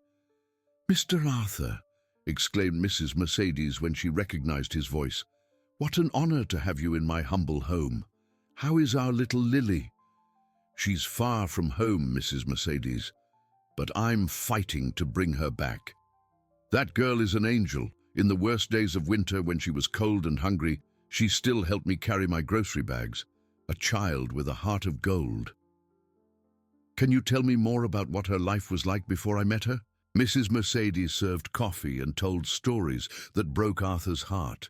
Lily sleeping under awnings during storms, sharing food with stray dogs when she managed to get something, singing softly to herself when she thought no one was listening. "She always talked about her mother," the woman said. "She'd say her mom was coming back to get her. Poor child didn't understand she had been abandoned." "And did anyone ever come looking for her?" "Never. But I always knew that one day someone special would take proper care of her. When I heard you took her home, I cried with joy." Arthur's next stop was the town square, where he sat on the same bench where Lily used to spend her afternoons. Local merchants approached to greet him, many expressing support for his fight for the girl. "Mr. Arthur," said Mr. John, the owner of the fruit stand, "everyone here knows that girl is special. If you need anything to help bring her back, you can count on us." "Thank you, Mr. John. That means a lot." "Valerie was always fake," commented Mrs. Francis from the bakery. "I always thought it was strange. She suddenly had so much money. Now, it all makes sense." Throughout the afternoon, Arthur received displays of support that deeply moved him. He realized that Lily had touched not only his life, but the lives of many people in the town who had known her during her difficult months on the streets. Meanwhile, at the shelter in Cedar Ridge, Lily was living her worst days since her mother's departure. The lack of news about when she could return home was undermining her resilience. She had almost completely stopped eating and had developed a persistent cough that worried even the strictest staff members. "Lily, you need to eat," insisted the cook, Mrs. Rose, one of the few kind people at the shelter. "You can't get sick." "I'm not hungry," Lily murmured, pushing away her plate of food. "Your heart dad wouldn't like to know you're not taking care of yourself." "He's not my heart dad. He's my real dad," Lily corrected, with a firmness surprising for a 4-year-old. "And he's coming to get me." "Of course he is, dear. But in the meantime, you need to stay strong for when he arrives." That night, Lily had what would be her worst nightmare since arriving at the shelter. She dreamed that Valerie had convinced Arthur that she was truly a problem child, and he had decided not to come for her anymore. She woke up crying so loudly that she woke all the other children in the dormitory. "I want my daddy," she sobbed. "I want to go home." Jana, the 6-year-old girl who had become her only friend in the place, tried to comfort her. "Lily, you said your dad promised to get you. If he promised, he will. But what if he forgot about me? What if he found another daughter?" "Heart dads don't forget," Jana said with a sad wisdom. "The problem is that sometimes they really can't because of grown-up papers." On Friday, Mr. Anderson secured the hearing he had requested. Judge Robert Silverman agreed to review the case based on the new evidence about Valerie and the fraudulent complaint. "Your Honor," Mr. Anderson argued during the hearing, "my client was the victim of an elaborate conspiracy by his own sister-in-law, who embezzled funds from him for years and fabricated false reports to separate him from the child who was helping him regain his will to live." "And what is the minor's current situation?" the judge asked. "Lily is wasting away at the shelter, refusing to eat, developing respiratory problems, clearly suffering from the trauma of forced separation." The district attorney, Mr. Fernando Lewis, who had studied the case during the week, spoke in favor of reunification. "Examining the evidence, I see no justification for keeping the child separated from Mr. Vance. The original complaint was clearly malicious." "Are there medical and psychological reports on Mr. Vance's ability to care for the minor?" the judge asked. "Yes, Your Honor. 3 independent specialists have certified that my client has no mental incapacity and is fully fit to exercise." "Custody." The judge analyzed the documents for a few minutes that seemed like an eternity to Arthur. Finally, he looked up. "I grant the request for temporary custody. The minor, Lily, is to be immediately returned to the care of Mr. Arthur Vance, under the supervision of the Child Protective Services for 90 days, until the formal adoption process is completed." Arthur felt his legs weaken with relief. "Thank you, Your Honor. Thank you so much." "Mr. Vance, this is a great responsibility. I hope you understand the trust being placed in your hands." "I understand perfectly, Your Honor. Lily is my daughter, and I will care for her with all the love she deserves." Mr. Anderson left the courtroom beaming. "Arthur, you can pick up Lily today. I have the court order right here." The drive to Cedar Ridge was the most anxious of Arthur's life. Helen drove in silence while he tried to control the emotion of finally being able to bring his little girl back home. When they arrived at the shelter, Mrs. Celia received them with evident displeasure. "What a shame. Lily was just starting to adapt to our routines." "She was wasting away," Helen corrected. Dryly, "Where is she?" "In the yard, but I must warn you that she has developed a concerning cough. It might be better to take her to a doctor before—" "We'll take her to any doctor we want," Arthur interrupted. "Where is my daughter?" Lily was sitting alone under a dry tree in the yard, staring at the dirt ground. She was visibly thinner, paler, and the cough Mrs. Celia had mentioned was evident even from a distance.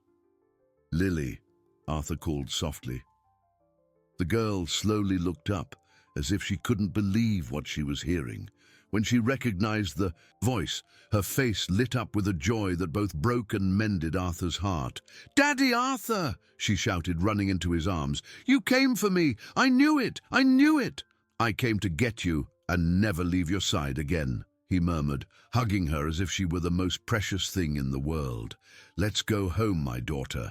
Let's go home." And for the first time in weeks, Lily smiled a true smile, knowing she was finally going back to where she belonged. Lily's return to the mansion was a moment of pure emotion that left even Helen in tears. The girl ran through the rooms of the house as if to make sure everything was still in its place, touching furniture and walls as if they were rediscovered treasures. "The little birds!" she exclaimed upon reaching the backyard garden. "They're still here, and the fountain is working." Arthur followed her by the sound of her voice, smiling for the first time in weeks. "Of course they're here. They were waiting for you to come back.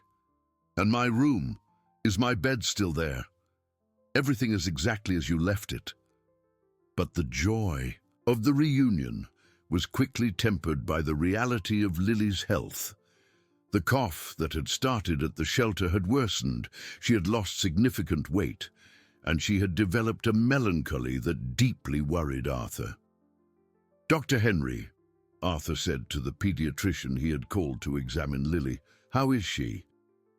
"Physically, she has mild malnutrition and a respiratory infection that could turn into pneumonia if not treated properly. But I'm more concerned about her emotional state. She shows signs of acute abandonment trauma. Abandonment trauma. The forced separation reactivated the original trauma of her biological mother's abandonment. Lily has developed intense separation anxiety. It will take time and a lot of care for her to feel secure again." During the first few days after her return, Lily practically never left Arthur's side. She slept in a makeshift bed in his room, ate only if he was present, and panicked whenever he had to leave the house, even if it was just to talk to Helen in the kitchen. "Daddy Arthur, are you leaving?" she would ask with every move he made. "I'm not going anywhere, my daughter. I'm here. But what if they come to get me? Again? No one will ever take you from this house again. Now we have papers that say you are my real daughter." Despite the reassurances, Lily continued to have nightmares every night. She would wake up screaming, calling for Arthur, reliving the terror of the forced separation. It was during one of these difficult nights that something unexpected happened. Lily was having another nightmare when, in the midst of her crying, she began to talk about her biological mother with details she had never mentioned before. "She didn't leave because she wanted to," Lily sobbed between tears. "She cried a lot before she left. She said she'd come back when she could stop being sick." "Sick how?" Arthur asked gently. "She took a medicine that made her very strange. Sometimes she was too happy, sometimes she was very sad. And there were some men who came to the house who made her cry." Arthur realized that Lily was describing signs of drug addiction. What kind of men? Men who spoke loudly and made her scared. Once one of them said that if she didn't pay, they would do bad things to me. The revelation hit Arthur like a punch. Lily's mother hadn't simply abandoned her daughter, she had fled to protect her from dangerous people. "Lily, do you remember your mother's name?" Lucy Sanders." The next day, Arthur asked Mr. Anderson to investigate what had happened to Lucy Sanders. What they discovered was a tragedy that explained many things. "Arthur, I found records on Lily's mother," the lawyer said during a call. "Lucy Sanders was found dead 4 months ago in a nearby city. Drug overdose." 4 months ago, Arthur repeated, doing the math. "That means that she was already dead when you found Lily on the road." The girl had been completely orphaned for months, living on the streets waiting for a mother who could never return. The information was devastating. Arthur realized that Lily had spent months living on an impossible hope, dreaming of a reunion that would never happen. Should I tell her? That's a decision you need to make carefully. It might be better to talk to a child psychologist first. That afternoon, while Lily played in the garden under Helen's care, Arthur received a visit he didn't expect. It was a young woman, about 25, who introduced herself as Clara Sanders. "Mr. Vance, I'm Lucy's sister and Lily's aunt." Arthur's heart froze. "Aunt? I heard my niece is living with you. I've come to get her." "What do you mean, get her?" "Lily is my family, Mr. Vance. Now that Lucy is gone, I am her closest relative. I have a legal right to her." Arthur felt the world spin around him. "Where were you when Lily was living on the streets? Why didn't you take care of her before?" I was having personal problems. But now I'm stable. I have a job. I can take proper care of her. Lily is happy here. She's recovering from severe trauma. Another change would be devastating. With all due respect, Mr. Vance, that's not your decision. Lily is my blood niece. Mr. Anderson was urgently called to handle the situation. After a tense conversation, it was discovered that Clara did indeed have legal rights to Lily, but there were complications. Clara Sanders also has a history of drug problems, the lawyer informed after some investigation, and there are indications that she is primarily interested in the inheritance Lucy left behind. What inheritance? Lucy had a small rural property she inherited from her parents. With her death, the property passes to Lily, and whoever has custody of the girl controls the property until she turns 18. Arthur understood that he was facing another attempt to exploit Lily, this time for financial gain. What can we do? Contest Clara's suitability as a guardian, but it will be a long and painful legal battle. That night, Arthur made one of the most difficult decisions of his life. He decided to tell Lily the truth about her mother, before she found out in a traumatic way during legal proceedings. "Lily, I need to talk to you about something very important," he said, sitting beside her in the garden. "Is it about that lady who came today? I saw her from the window. She looked angry." "No, my daughter.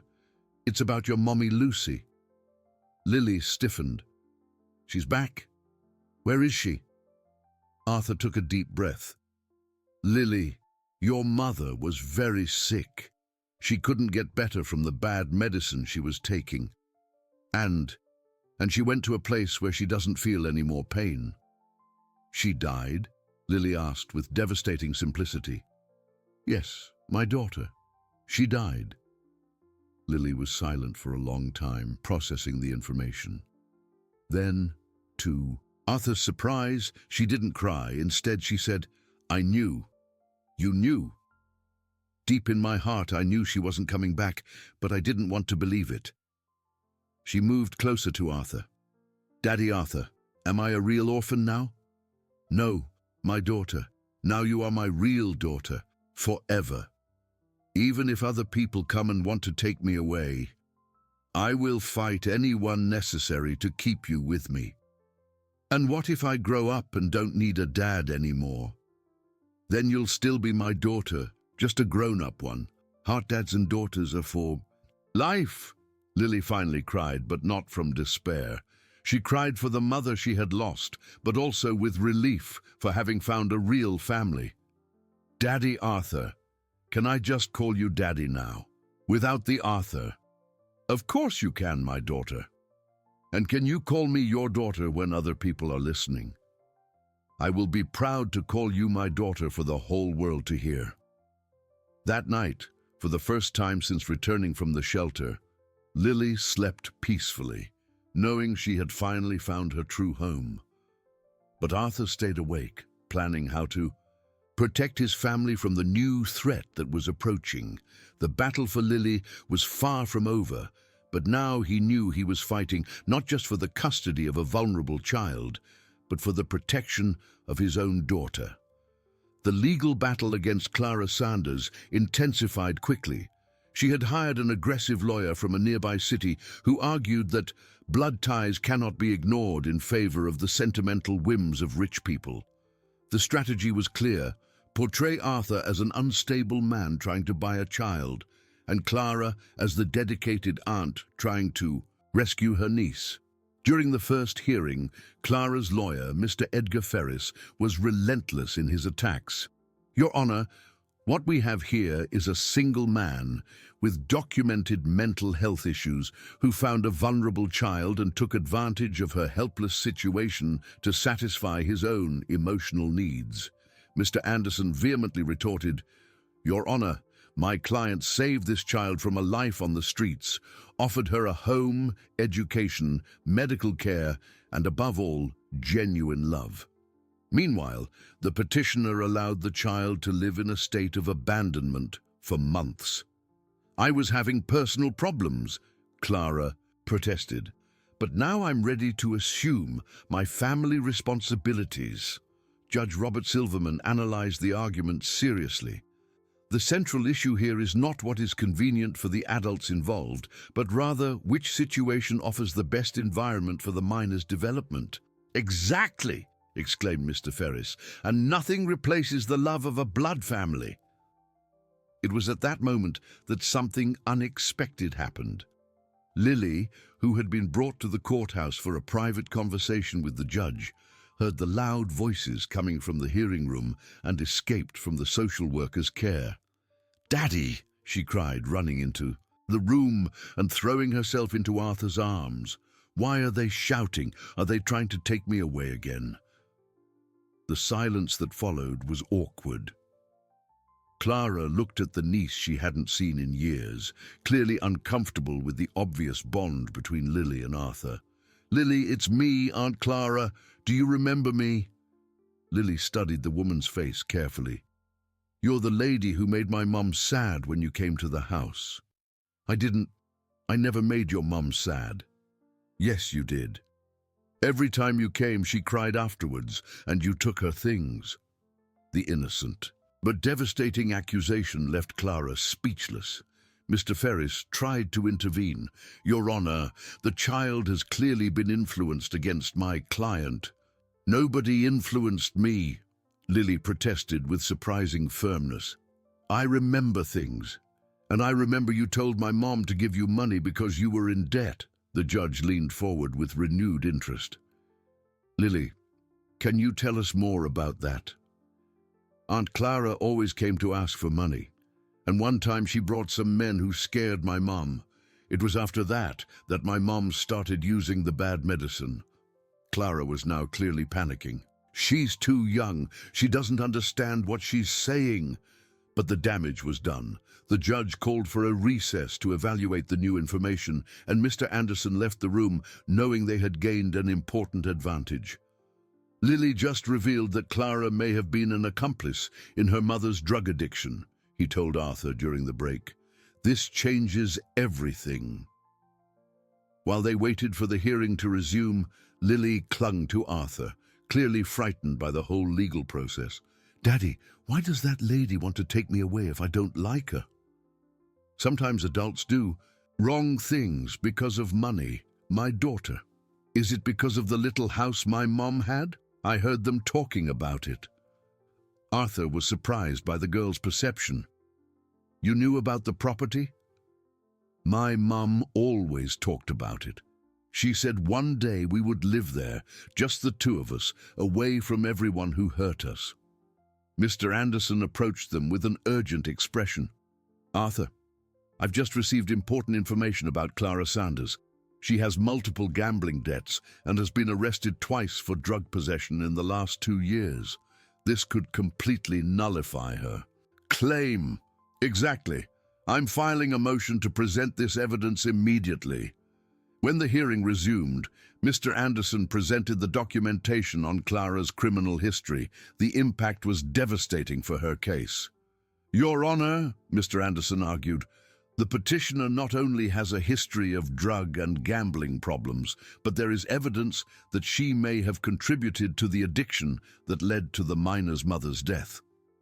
Allowing her to have custody would be placing Lily in the same situation that destroyed her biological family."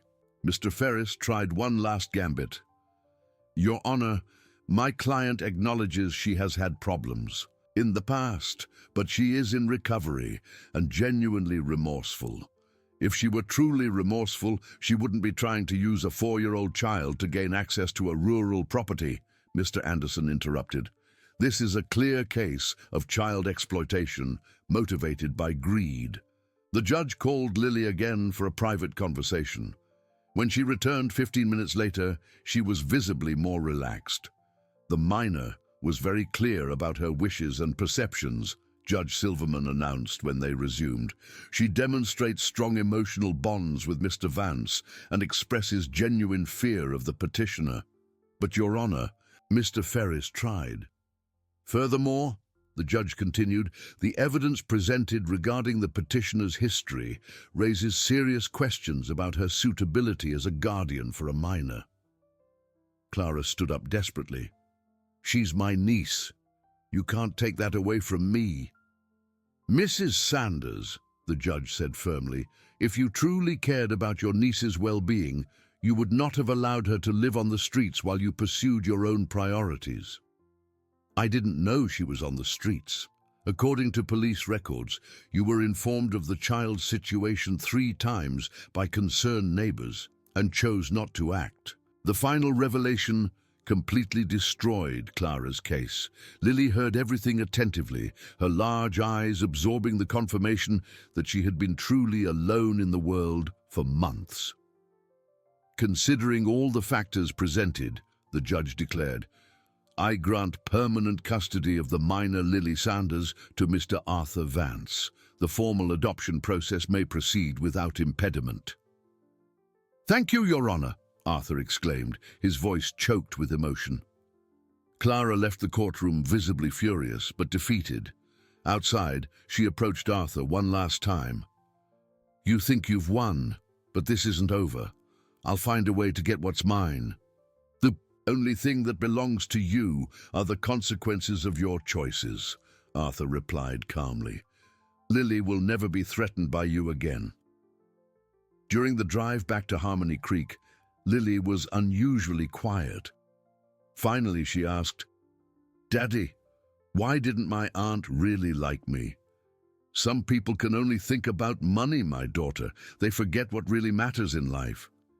And what really matters? Love, taking care of each other, being a real family, not just on paper. Lily smiled for the first time in days. So we're really rich, right, Daddy? Because we have a lot of love. We're the richest in the world, my daughter. That night, there was a small celebration at the mansion. Helen prepared Lily's favorite dinner, and for the first time since they met, father and daughter could enjoy a meal knowing that no one could ever separate them again. Daddy, Lily said during dinner, can I call this house my forever home now? This has always been your home since the first day you walked in. And can I plant flowers in the garden to make it pretty for the little birds? You can plant as many flowers as you want. And when I grow up and learn to read, can I help you with the company papers? The question deeply touched Arthur. Lily wasn't just thinking about the present, but planning a future with him. Of course you can. In fact, you're already helping me more than you can imagine. How? By teaching me to see the world again, by showing me there are things more important than money, by making me remember what it's like to be happy. That night, for the first time in months, they both slept deeply, knowing they were finally safe. The storm had passed, and now they could build the future together as the family they were always meant to be. 3 months after the victory in court, life in the mansion had found a sweet and peaceful rhythm that Arthur had never imagined possible. Lily had fully recovered from the traumas of the shelter, gained a healthy weight, and developed a vibrant personality that lit up every corner of the house. She had started attending a private school in Harmony Creek, where she quickly became a favorite among teachers and classmates. Her natural ability to observe, developed during her months on the streets, had translated into a sharp intelligence for her studies. Daddy, I learned to write your name today, she announced one afternoon, running to show him a sheet covered with attempts at writing. Look, Arthur. It's perfect, my daughter, and now that you know how to write my name, you can learn to sign important company documents, he joked. Really? Can I help with the company? When you grow up and learn all about business, the company will be yours too. Lily grew serious for a moment. Daddy, but what if I don't want to have a company? What if I want to be a teacher or a doctor or a bird caretaker? The question made Arthur smile. Then you will be exactly what you want to be. The company is just a company. You are my daughter, no matter what profession you choose. It was during one of these quiet conversations that Helen brought unexpected news. "Mr. Arthur, there's a lady at the door who says she wants to talk to Lily. She says she's a friend of her mother's." Arthur tensed up immediately. After the battle against Clara, anyone claiming a connection to Lily's past put him on high alert. "What kind of woman?" "An older lady, well-dressed, seems respectable. She said her name is Benedicta, and she worked with Lucy in a shop years ago." "Is Lily in the garden?" "Yes, she is, playing with the butterflies." "Let the lady in, but I'll talk to her first before calling Lily." Benedicta Conway was a woman of 50, with a simple but dignified appearance, who carried an old leather handbag and a yellowed envelope in her hands. "Mr. Arthur, thank you so much for seeing me," she said, visibly nervous. "I heard in the news that you got custody of little Lily. How did you know her mother?" "We worked together in a fabric store about 5 years ago. Lucy was a good girl, but she was going through some very difficult times." Benedicta paused, choosing her words carefully. Before she started with the drug problems, she gave me this." She handed the envelope to Arthur. "She said if anything ever happened to her, I was to give it to Lily when the girl was old enough to understand." "What is it?" "A letter and some photos." Arthur's heart raced. "Did you read the letter?" "No, sir. Lucy sealed it in front of me and made me promise I would only open it if I had to give it to Lily." At that moment, Lily appeared at the living room door, curious about the visitor. "Daddy, who is the lady?" Benedicta looked at the girl with tears in her eyes. "My goodness, how she's grown, and she's so healthy, so beautiful." "Do you know my daddy?" Lily asked, approaching cautiously. "No, dear, but I knew your mommy Lucy. We worked together when you were very little." Lily's eyes lit up. "Do you have stories about my mom?" "I do, and I have something very special she wanted you to have when you grew up." Arthur intervened. "Lily, Mrs. Benedicta brought a letter from your mother, a letter she wrote especially for you." "A letter? For me?" "Yes, my daughter. Do you want me to read it to you?" Lily nodded energetically, sitting on Arthur's lap as he carefully opened the envelope. There were 3 photographs and 2 sheets of paper handwritten in Lucy's neat script. "My dearest daughter Lily," Arthur began with an emotional voice, "if you are reading this letter, it means I failed to keep my promise to come back and take care of you. Forgive me for that, my love." Lily listened in silence, absorbing every word. "I want you to know that leaving you was the hardest thing I have ever done in my life. But I was very sick, and there were dangerous people who could have hurt you because of me. I preferred to suffer away from you than to put you in danger." The letter continued with details about Lily's childhood, funny stories from when she was a baby, and above all, profound declarations of motherly love. "Lily, my greatest hope is that someone special has found you and is taking care of you the way you deserve. Someone who sees what I always saw, that you are an extraordinary girl, full of light and love." Arthur paused, too emotional to continue. Lily was crying silently, but not from sadness. They were tears of a different kind. "Keep going, Daddy," she whispered. "If this special someone is reading this letter to you, I want them to know that I trust them completely with my greatest treasure. Take care of her, love her, and let her fly high as I know she can." The last part of the letter was specifically addressed to whoever was caring for Lily. "To the person who has become my heart's father or mother, thank you for doing what I could not. Lily has a small property she inherited from her grandparents. The address is in this letter, and the documents are with the notary John Miller in Harmony Creek. One day, when she is older, she might want to see the place where her family began." Benedicta pulled another paper from her bag. Mr. Arthur, here are the property documents Lucy asked me to keep. She didn't want to leave them with Clara because she knew she would try to sell it. The photographs showed a young, smiling Lucy holding a baby Lily. In one of the photos, they were in front of a simple wooden house surrounded by a flowery garden. This is the house on the property, Benedicta explained. Lucy always said that one day she would go back there with Lily, far from all the city's problems. Lily studied the photos with fascination. Daddy, is this my real mum?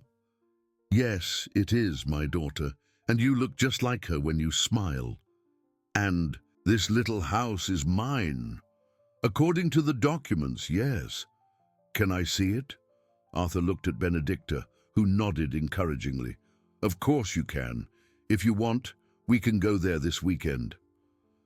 The visit to Lily's rural property became a transformative experience for both of them. The small but charming house was in good condition, surrounded by fruit trees and a garden that had grown wild but still retained traces of Lucy's care. Is this where my mum grew up?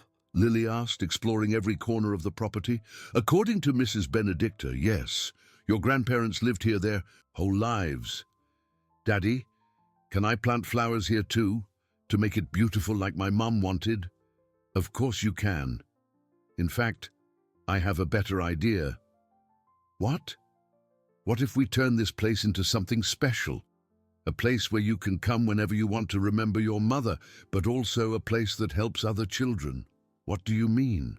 We can renovate the house, tend the garden, and create a space where children going through difficulties can come and spend a few days, breathe fresh air, play in the garden.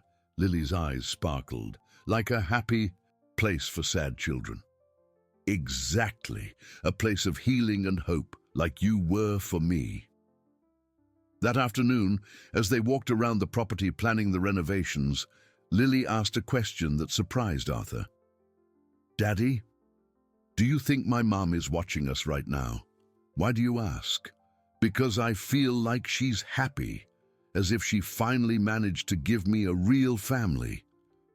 Arthur hugged his daughter, understanding that Lily had found a way to honor her biological mother without diminishing the love she felt for him. I think your mother always knew you were going to be okay, Lily, and I think she's very proud of the strong, kind girl you've become, and proud that she chose the best daddy in the world for me. I think so, my daughter. I think so. When they returned to Harmony Creek that night, they both knew they had found a new way to honor the past while building the future together. The property would become not just a memorial for Lucy, but a symbol of hope for other children who needed a second chance at life.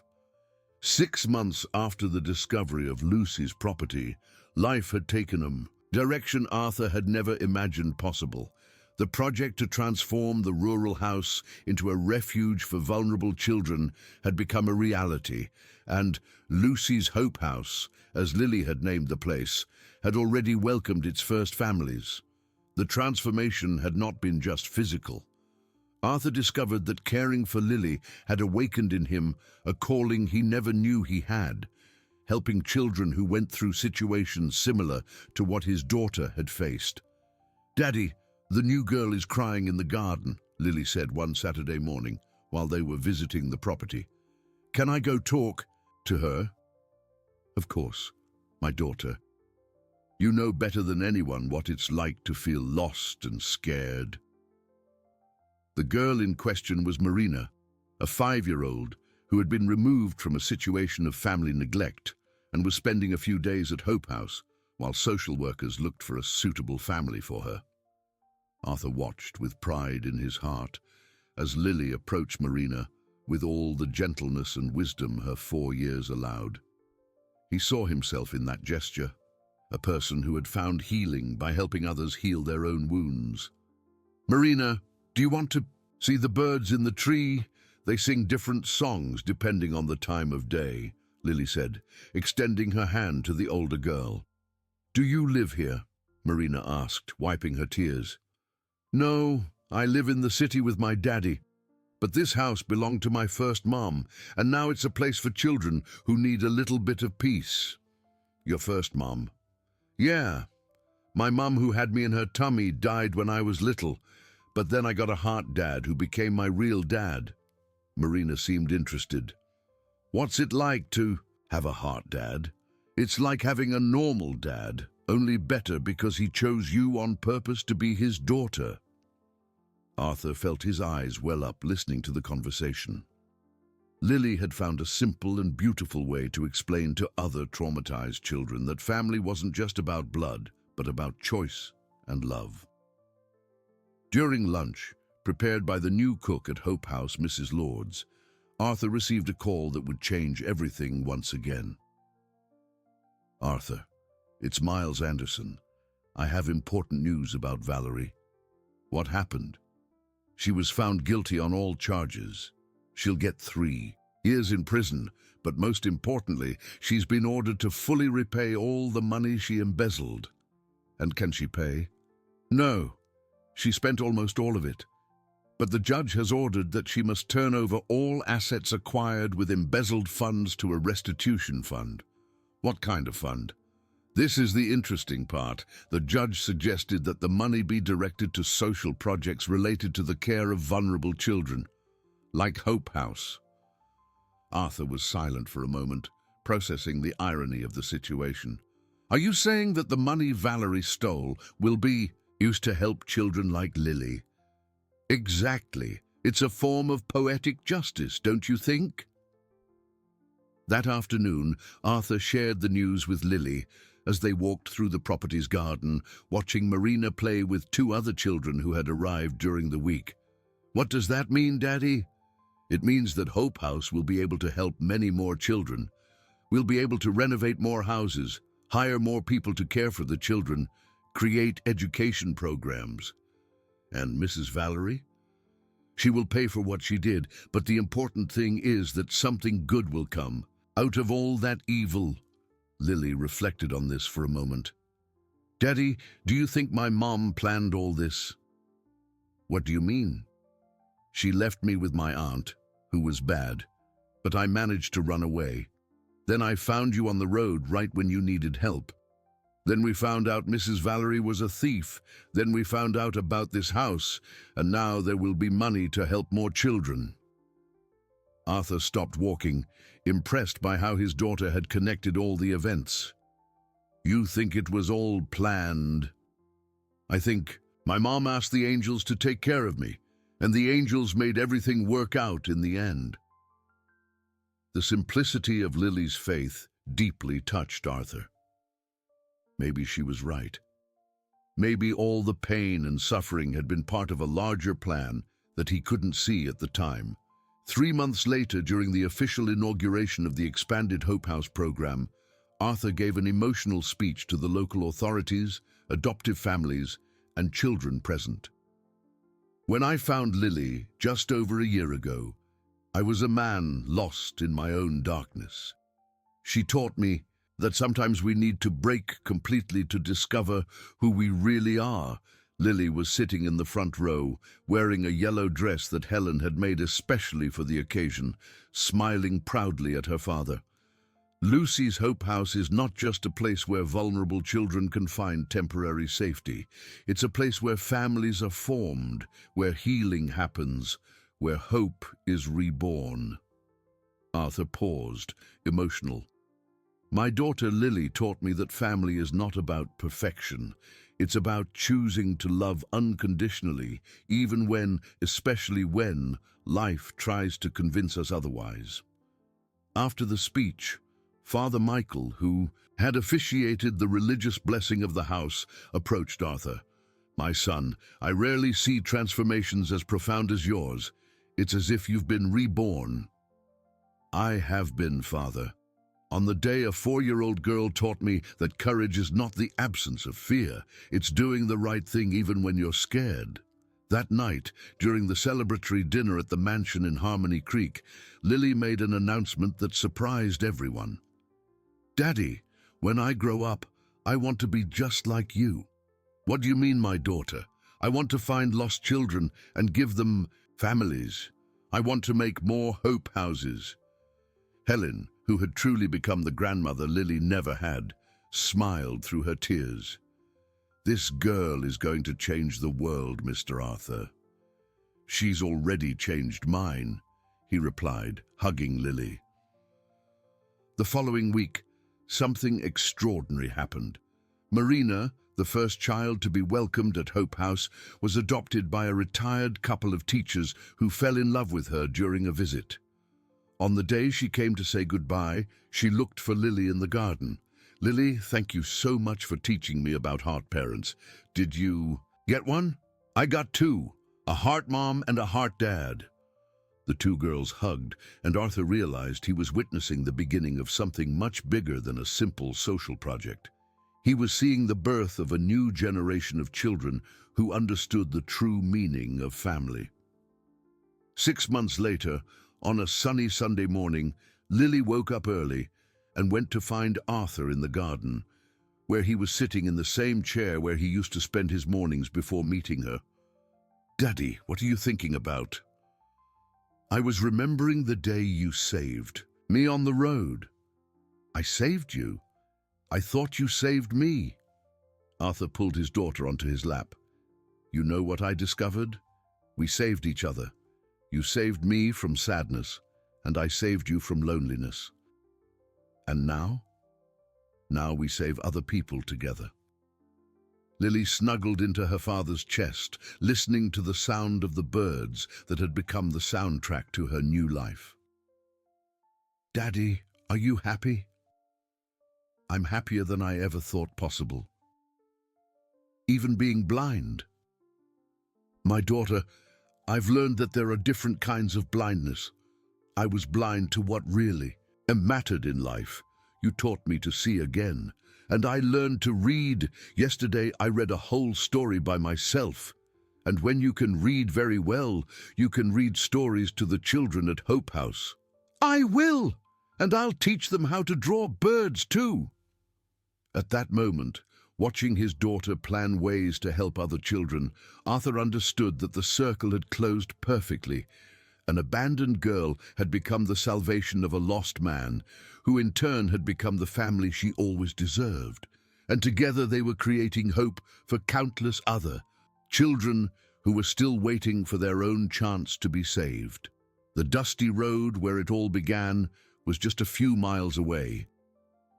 But for Arthur and Lily, that road no longer represented a place of despair and near tragedy. It represented the beginning of the greatest adventure of their lives, the adventure of building a family based on the purest love that exists, the love that chooses, that fights, that never gives up.